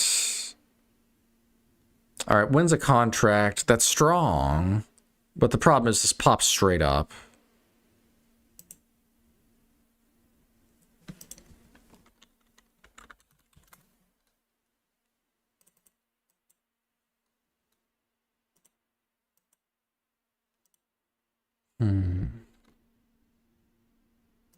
Just immediate rollover. Ross and PRFX big squeeze. He's in it or he was in it? Right? Because like this thing just went straight down.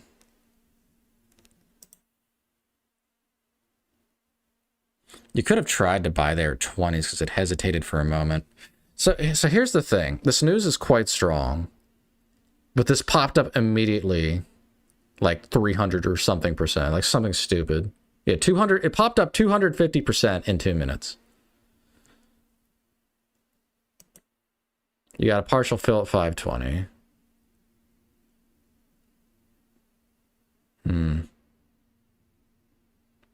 He was in it. Did he make money? Like, I don't know. Like, where did he sell, right? Did he take him off the table really quick? Because if he didn't, he probably lost if he didn't sell quickly. If he sold quickly, he could have made a shit ton of money, right? Like, this meant straight up. So if he bought like halfway through this move, he could have made money. It's hard. Scholar and his catalyst. Yeah, no, this is a good catalyst.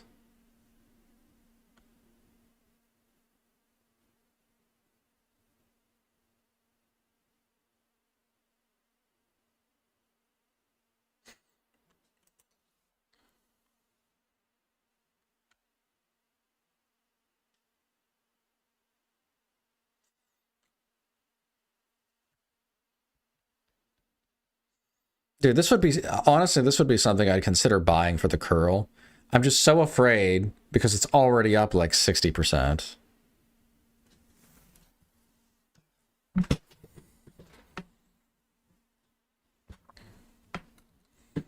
If this would have pulled back more, I would have tried for it.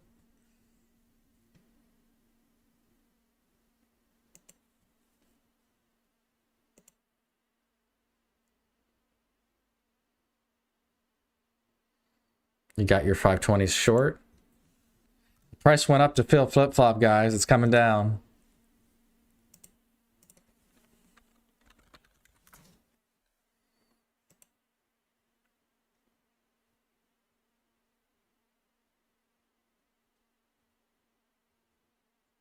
He made 6K, so you're telling me he bought in this and he sold somewhere up here before the sudden flash crash.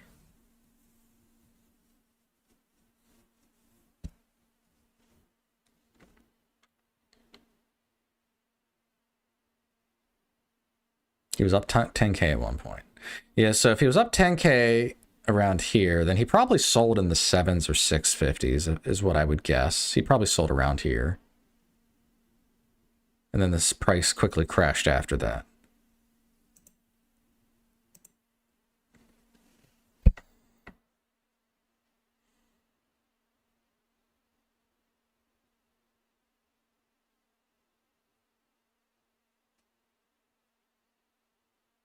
That topping tail lasted half a second. No, there's no way.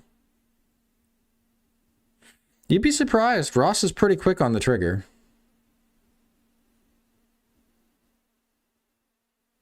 His hotkeys are really, really fine-tuned for it. And he's using Lightspeed, which is one of the fastest execution brokers. So he could definitely, if it's even just a few seconds, he could definitely have capitalized on that.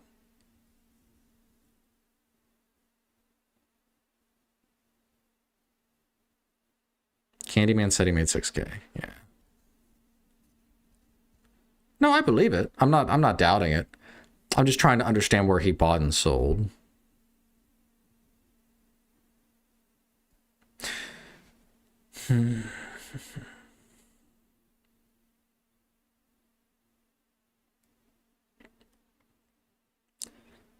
He's quick, but he's also probably part of the reason why the move happened. I mean, I think it's interesting that after he sold, seconds later, this thing crashed straight down. You could look at it this way. Maybe this sudden, it popped up and this sudden flash was him selling.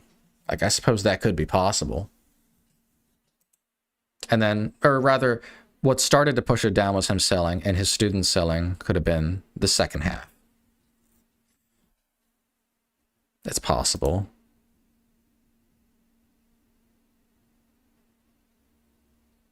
I wish it wasn't so high up right now. I would be buying right now.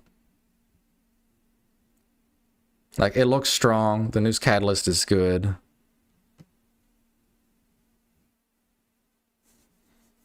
But it's just too, it moved too quick. This thing's literally up like 70, 80% right now. It just went straight up. I mean, there's no capture there. I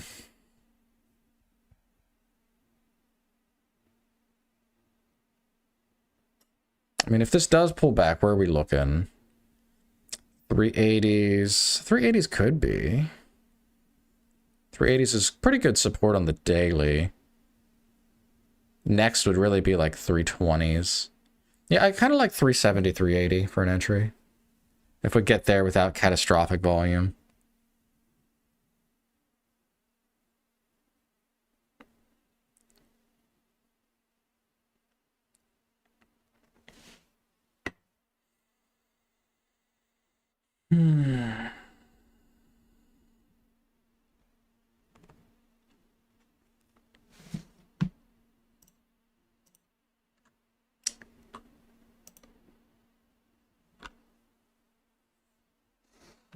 I'm definitely keeping an eye on PRFX.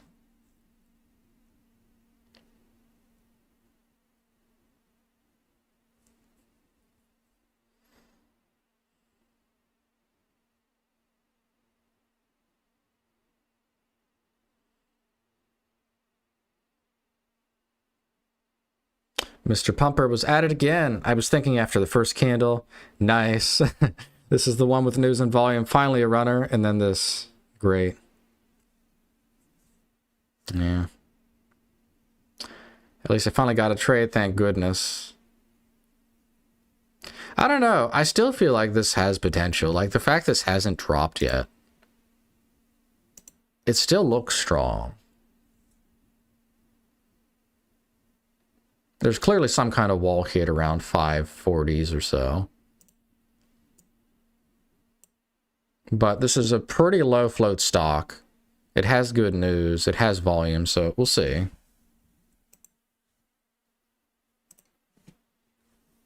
Like this genuinely could go up a lot more.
Ranging pretty tightly all of a sudden.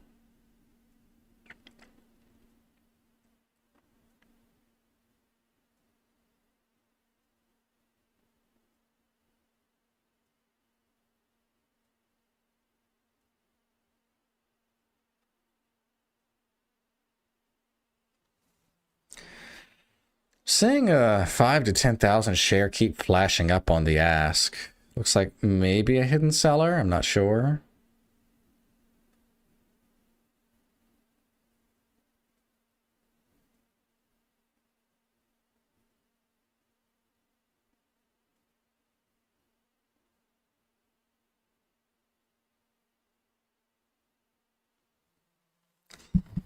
I should get in position here if this is going to pop down.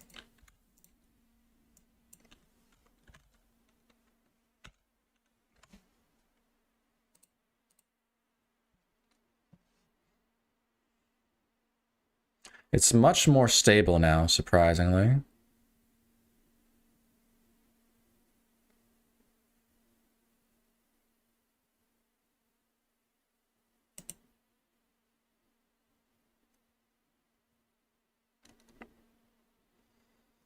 Pretty high volume on that flush. So there was actually a hidden seller here.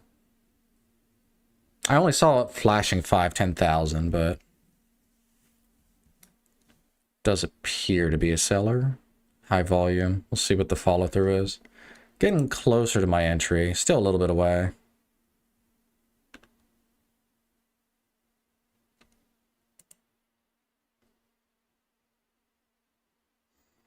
Volume is still fairly high.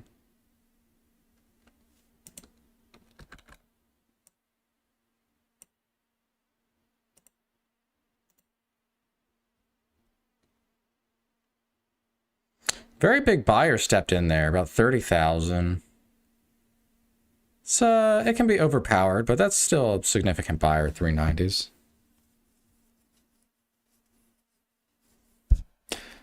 Took half off for a $1 win.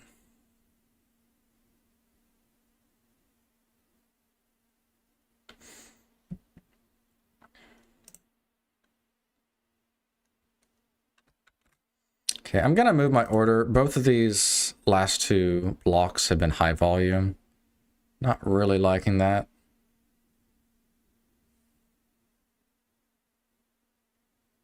Yeah.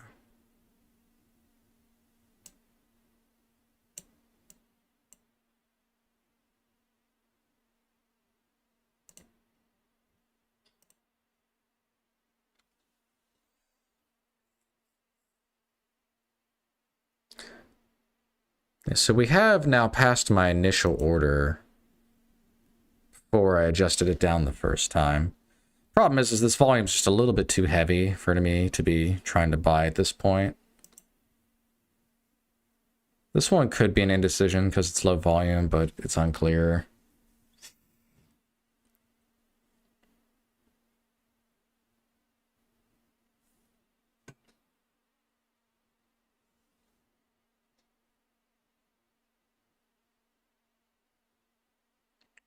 Guys, just let me start short selling, then you can thank me for making things go up 200% every day again.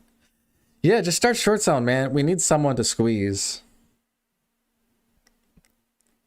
No homo.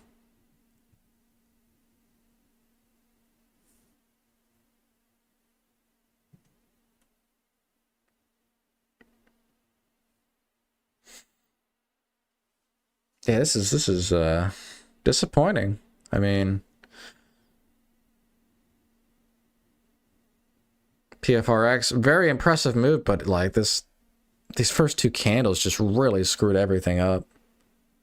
This really had the conditions to do something impressive, but I feel like now it's just the chart's been completely messed up from this first few minutes.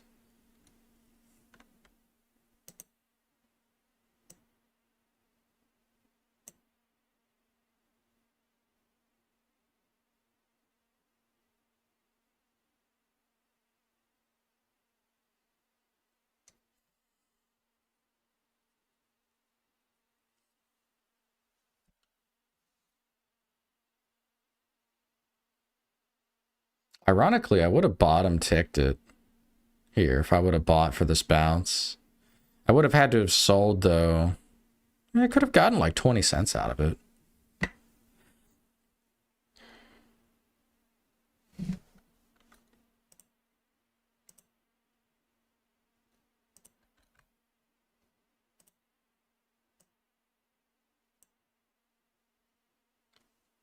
Appreciate you putting forth this live stream and daily recap. It's valuable for traders to listen to and gain perspective.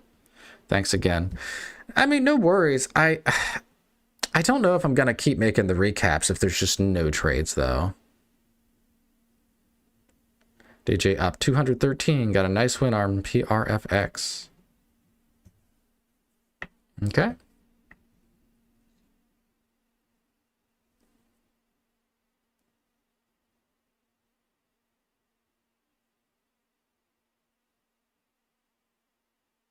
Okay, you're fully covered at 385. Solid hit. It's like $1.40 or something. Yeah, 340s, 330s looks like a bounce point on the daily. We've had reduced volume, but it's also gone sideways. So this doesn't look super clean. Still looks very heavy.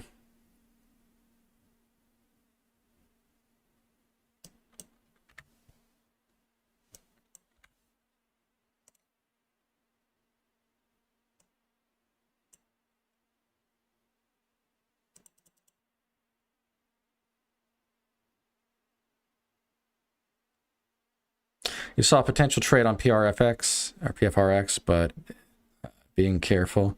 Yeah, I mean, I get it. Especially in this environment where a lot of things are just rolling over.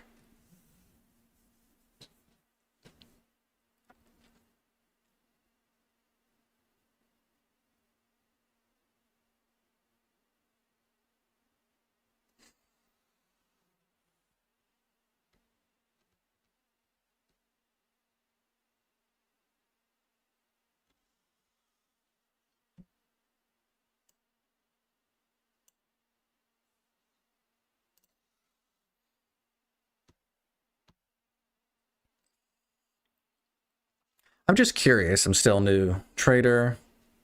But why would you still be interested in PRFX? It looks backside like I'm still new. Okay, yeah. No, I mean, it just depends on your strategy. So I'm like on the fence whether I'm interested right now. So I was looking for a potential value play with this breaking down on low volume. The problem is this has been high volume. So while I was initially planning to buy for a breakdown here around the 380s, because there is support on the daily for that, unfortunately, because this was high volume, I ended up moving my order down to the next support level, and we just haven't gone there. So, yeah, I mean, I'm not going to try and force a trade whenever the volume has been higher on the push down.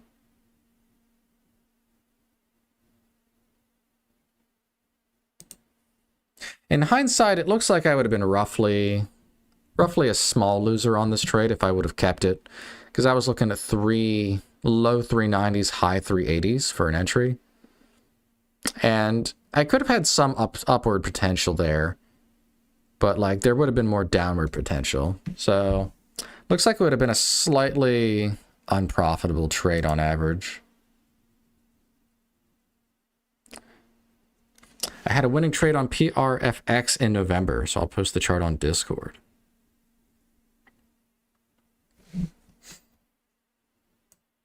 Yeah, it is worth noting this is a very strong trending down stock. Yeah.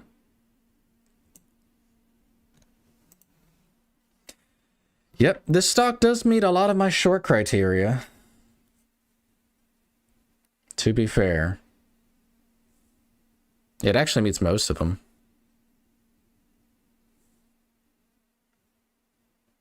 Would have been big spook.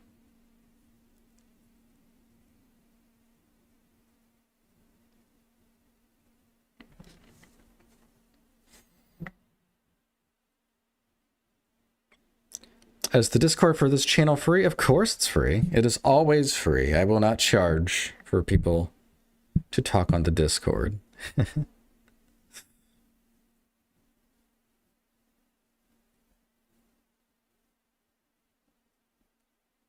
If anyone is interested in the Discord, link is in the description of this live stream.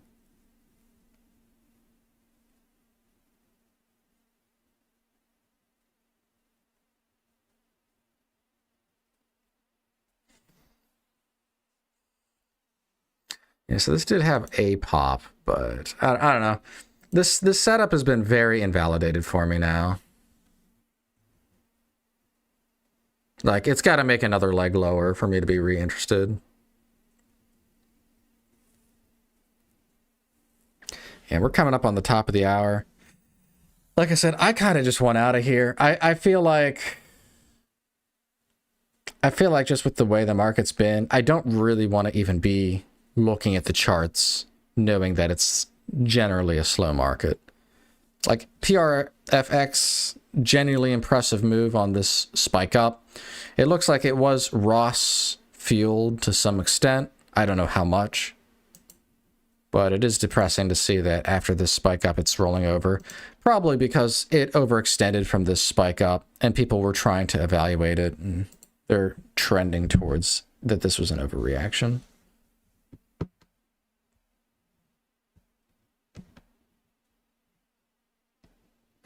I can't believe PRFX was once 9K a share. No, yeah. These are just reverse splits. All right, you go back like 3 years. It was up here. Look at SMX. This one's crazy. Look at this. Look how much this stock used to cost on SMX.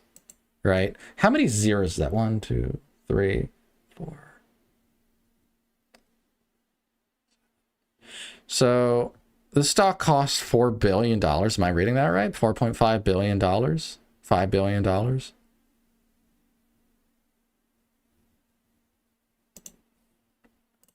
No, a lot of these, I call them death spirals, right? These are just death spiral stocks where they just spiral fall. But yeah, it's because of reverse splits, right? If you just keep reversing the price, reverse splitting the price will just keep gapping and gapping and gapping and gapping. And a lot of these unprofitable companies do this so that they stay listed because they got to keep the price above $5 or $1. It depends. But they usually have a requirement that they got to keep the price above to stay on the exchanges. And it varies depending on what exchange and what tier.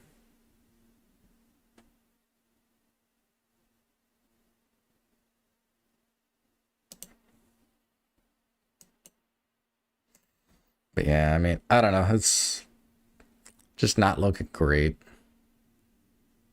I mean, it is trending down towards where I would want to buy. Is 330s, 340s even valid anymore? Because we're kind of close to this. I mean, I guess maybe like 330s, 320s? This is low volume.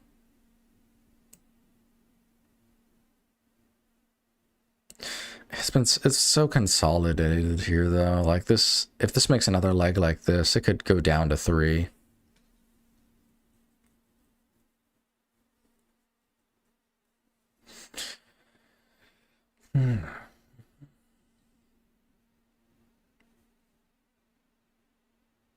Man, I'll tell you what, I think I'm just ready to start shorting at this point. I mean, with how boring it's been, like, especially with the research I found. Yeah, Flip-Flop, have you been looking at some of the findings I've had? I had it in, I posted it on the Discord in technical analysis. Have you been watching that? Because I feel like my findings are very interesting.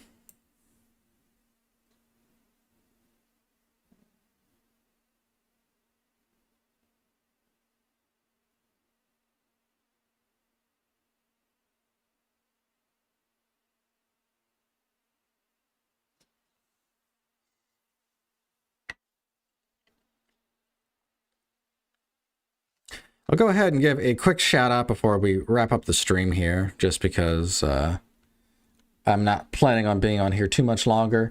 If you're new to the stream, you like it, maybe consider subscribing.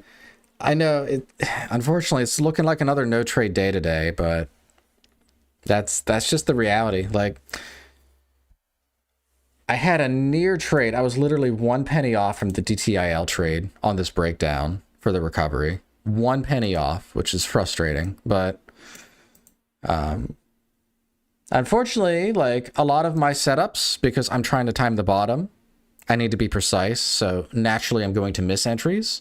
And in a cold market, not only is it already hard to get my entries, but in a cold market, there's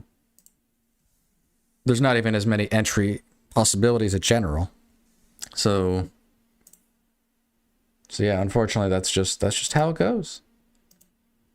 RVSN, I also was attempting a trade, but this ended up stalling out before getting to my entry level. ASBP, very suspicious move. Looks like some kind of pump and dump, but I'm not sure.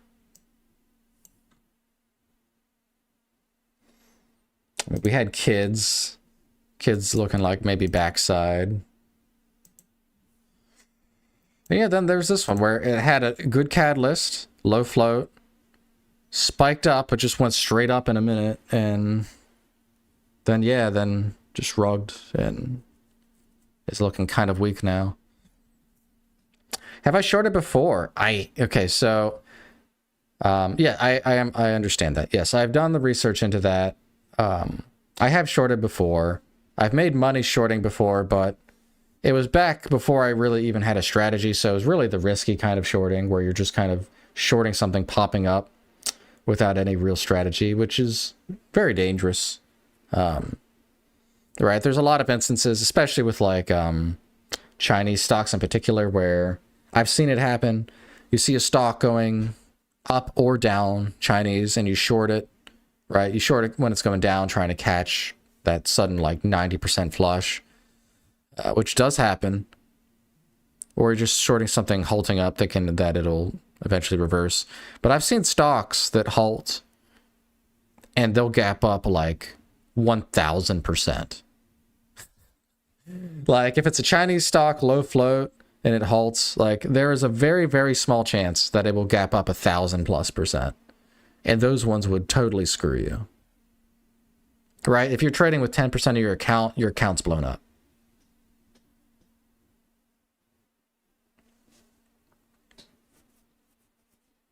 And the problem is too, is you can't ever sell, right?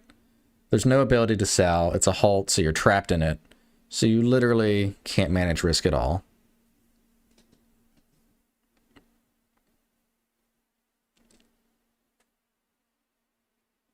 But yeah, hard to borrow fees, locate fees. Yeah.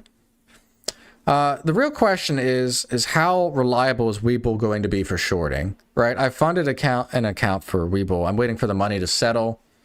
It should be settled before the end of this week. Hopefully, fingers crossed. But yeah, I've done a lot of the basic math, but the real question is how easy can Webull locate shares? That's going to really determine if I use Webull or Pivot. I almost exclusively short. Some people just trade pre-market to avoid halts, but then things like NPT happened last week for 200, 300% in 1 minute. Yeah, certainly, right? And I agree. Yes. my plan is to trade pre-market to avoid the halts, certainly. I have looked into the sudden flash squeezes like NPT. I do have a filter in place that would have filtered that stock out. I have like 7 different filters that I'm using. I could try Cobra for shorting. Is that like a broker? You take stabs when you short, and the ones that work, you try to get more aggressive on later on in the move. Adding doesn't work anymore nowadays. I don't know. My back testing, Tristan, suggests that it will work. Dekmar uses that, and it looks very quick and easy to use. Okay. People who do that have very steep drawdowns or are unprofitable. You use Cobra? I mean, okay, I can make a note of it. Just to... Yeah.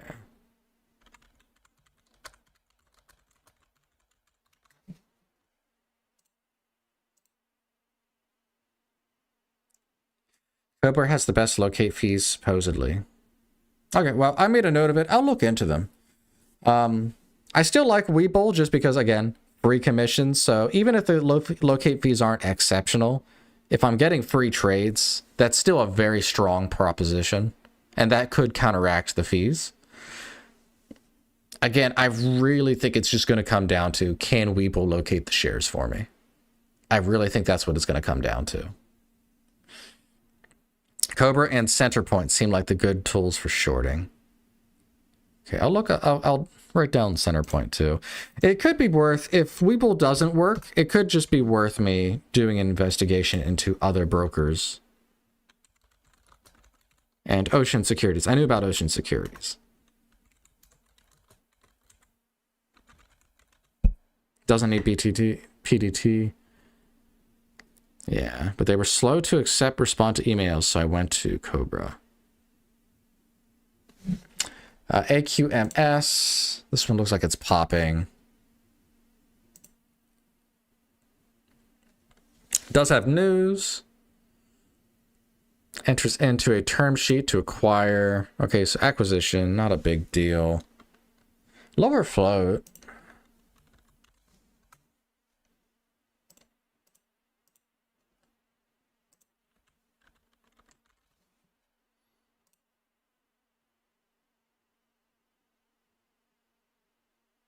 Okay, they had a prospectus back in December.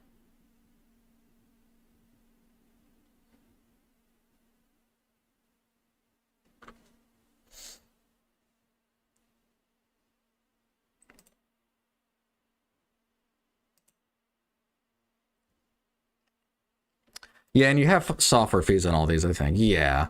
Right, Webull platform is free, trades are free. So like that's a very strong proposition. You would need significantly better locate fees to overcome the free platform and free commissions.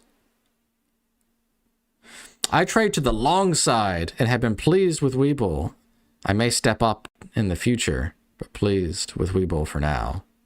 Yeah, I mean, I'll be honest, like I do think Thinkorswim used to be better than Webull, but I think currently Webull might be better, might be one of the best brokers. Yeah, the spread is extremely thick on AQMS. We're talking like a 20 to 30 cent spread right now. Yeah.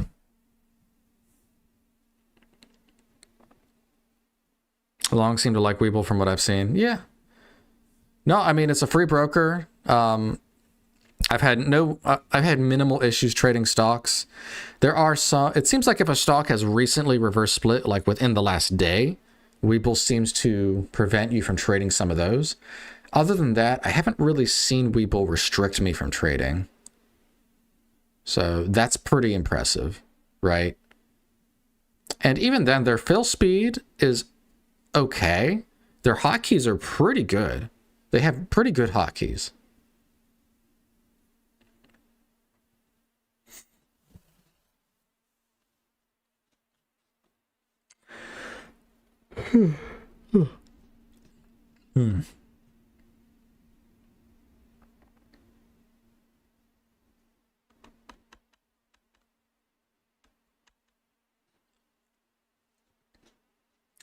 Do I stick around for AQMS?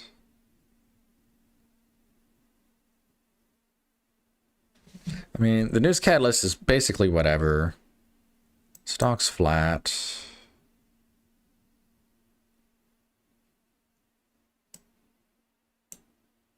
I mean, there's somewhat of a downtrend recently.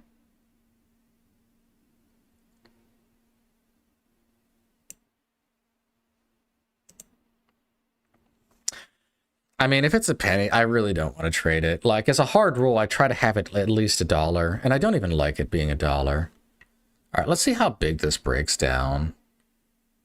420s, 430s could be an entry.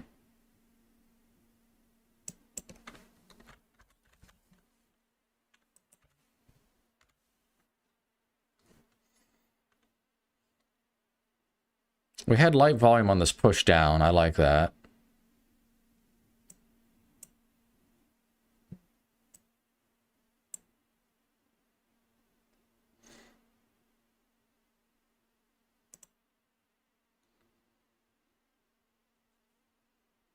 How did I fill? Okay. Why did I get filled for that? Because I was on the wrong freaking stock. Okay. Well, first misclick of the account, really. So I had PRFRX pulled up, and I was trying to place an order for AQMS. Did we count that? All right, so 46-cent loss. I was trying to pre-prep an order way down here, but I had the wrong thing pulled up for my manual entry.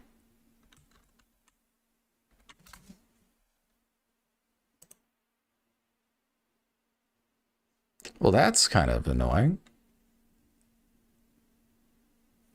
Yeah, I did not mean to enter. Not yeah, I was trying to prep for a breakdown, not for this. I was so confused. I'm like, why am I getting filled for an order way down here? Well, we're deep in the red today, boys. Deep in the red.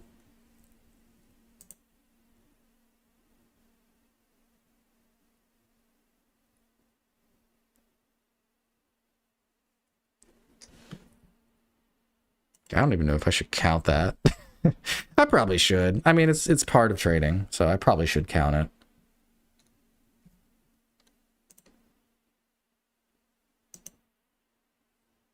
That's frustrating, though.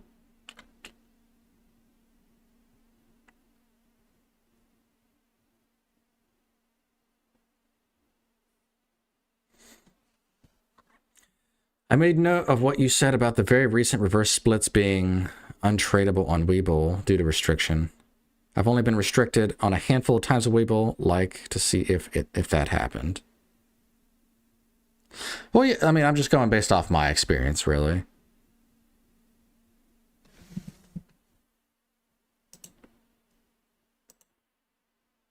Yeah, I'll give this a couple more minutes to see if we get another leg down. If we don't, I'm gonna call it. Technically, I mean, I'll count this as a red day. I wasn't intending to trade PRFX, but it was an execution mistake by me, so I think I need to own that. I will own this 46-cent loss. I don't know if I'm even going to make a video about it, though, if I'm being honest. Like, it's just been such a slow day. I don't really feel like this is worth even talking about.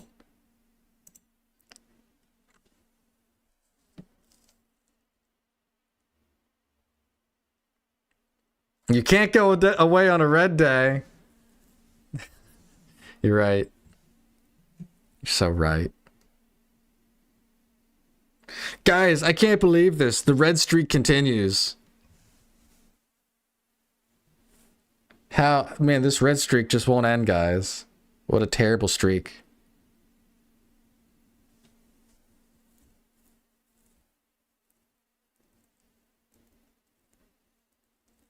The funny thing is, this is actually technically a green day still, because I make more than 46 cents a day from the passive income.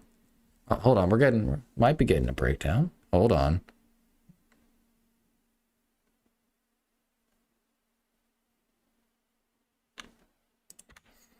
All right, on the right stock. Check.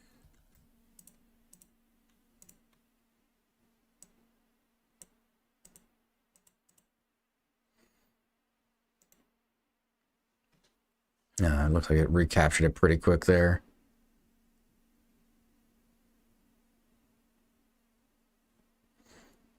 Full-length video about how you misclicked and traded the wrong stock. Yeah.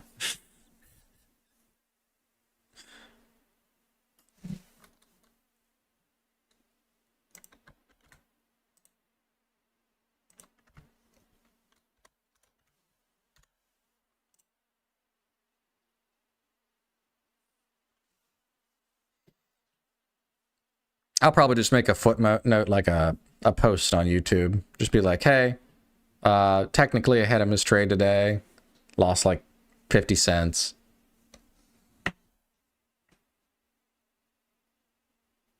Please recreate it all in AI. Yeah.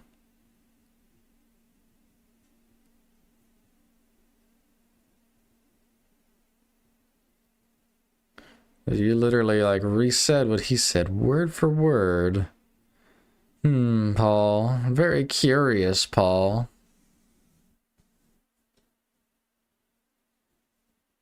If that is your real name. All right, I'll still see, like, this looks like it could be pressuring another leg down still, so I will wait a little longer. But given the way this thing has shown to range and the spread is thinner, I'm going to look for a pretty conservative entry.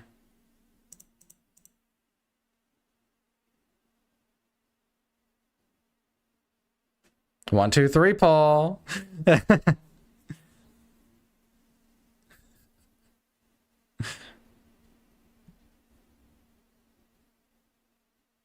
I don't think I've seen you here before, Paul. At least if you have, you haven't talked much. Very interesting.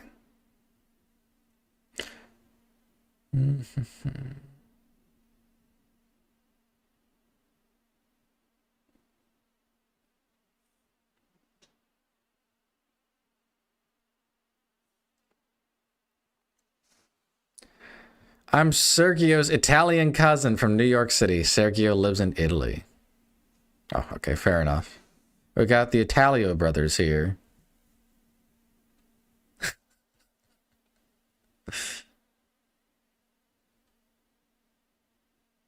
Sergio, what's wrong? You upset about Paul calling you out?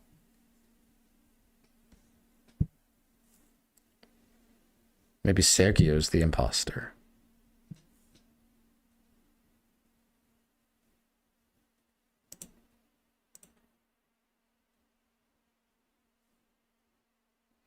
Spanish, but good try. We gotta do the natural test here, guys. Paul, and nobody else say anything, because you're gonna make it corrupt, but Paul, could you say 1, 2, 3 in the chat for me? Just 1, 2, 3. It's the vibe check.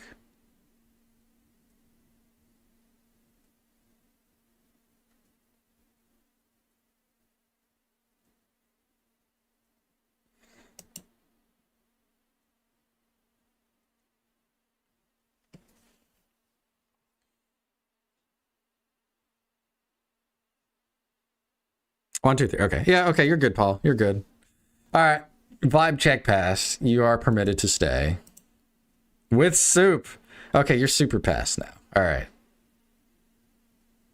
I just gotta check, it's like you literally said the exact same thing he did, but with AI. And I'm just like, okay, that's kind of weird. Some people, I don't know. I get paranoid sometimes. Just the way some people talk, it just feels suspicious, That's my soup.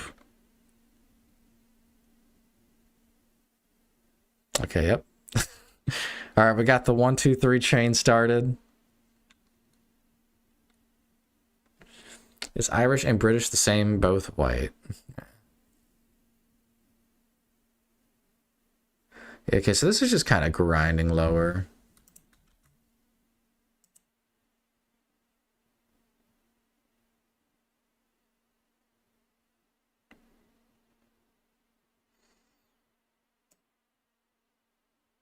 Yeah, I don't really know if there's much more benefit to getting overly aggressive here.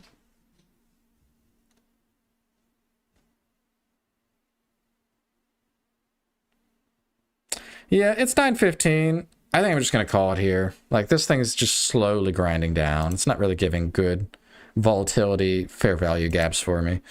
Yeah, technically one small loser today, if you want to call it that. More of an execution mistake than anything. But, yeah, I'm going to go ahead and end it here. Thank you guys for tuning in. Unfortunately, it's just a slow market, so not really much more to say than that.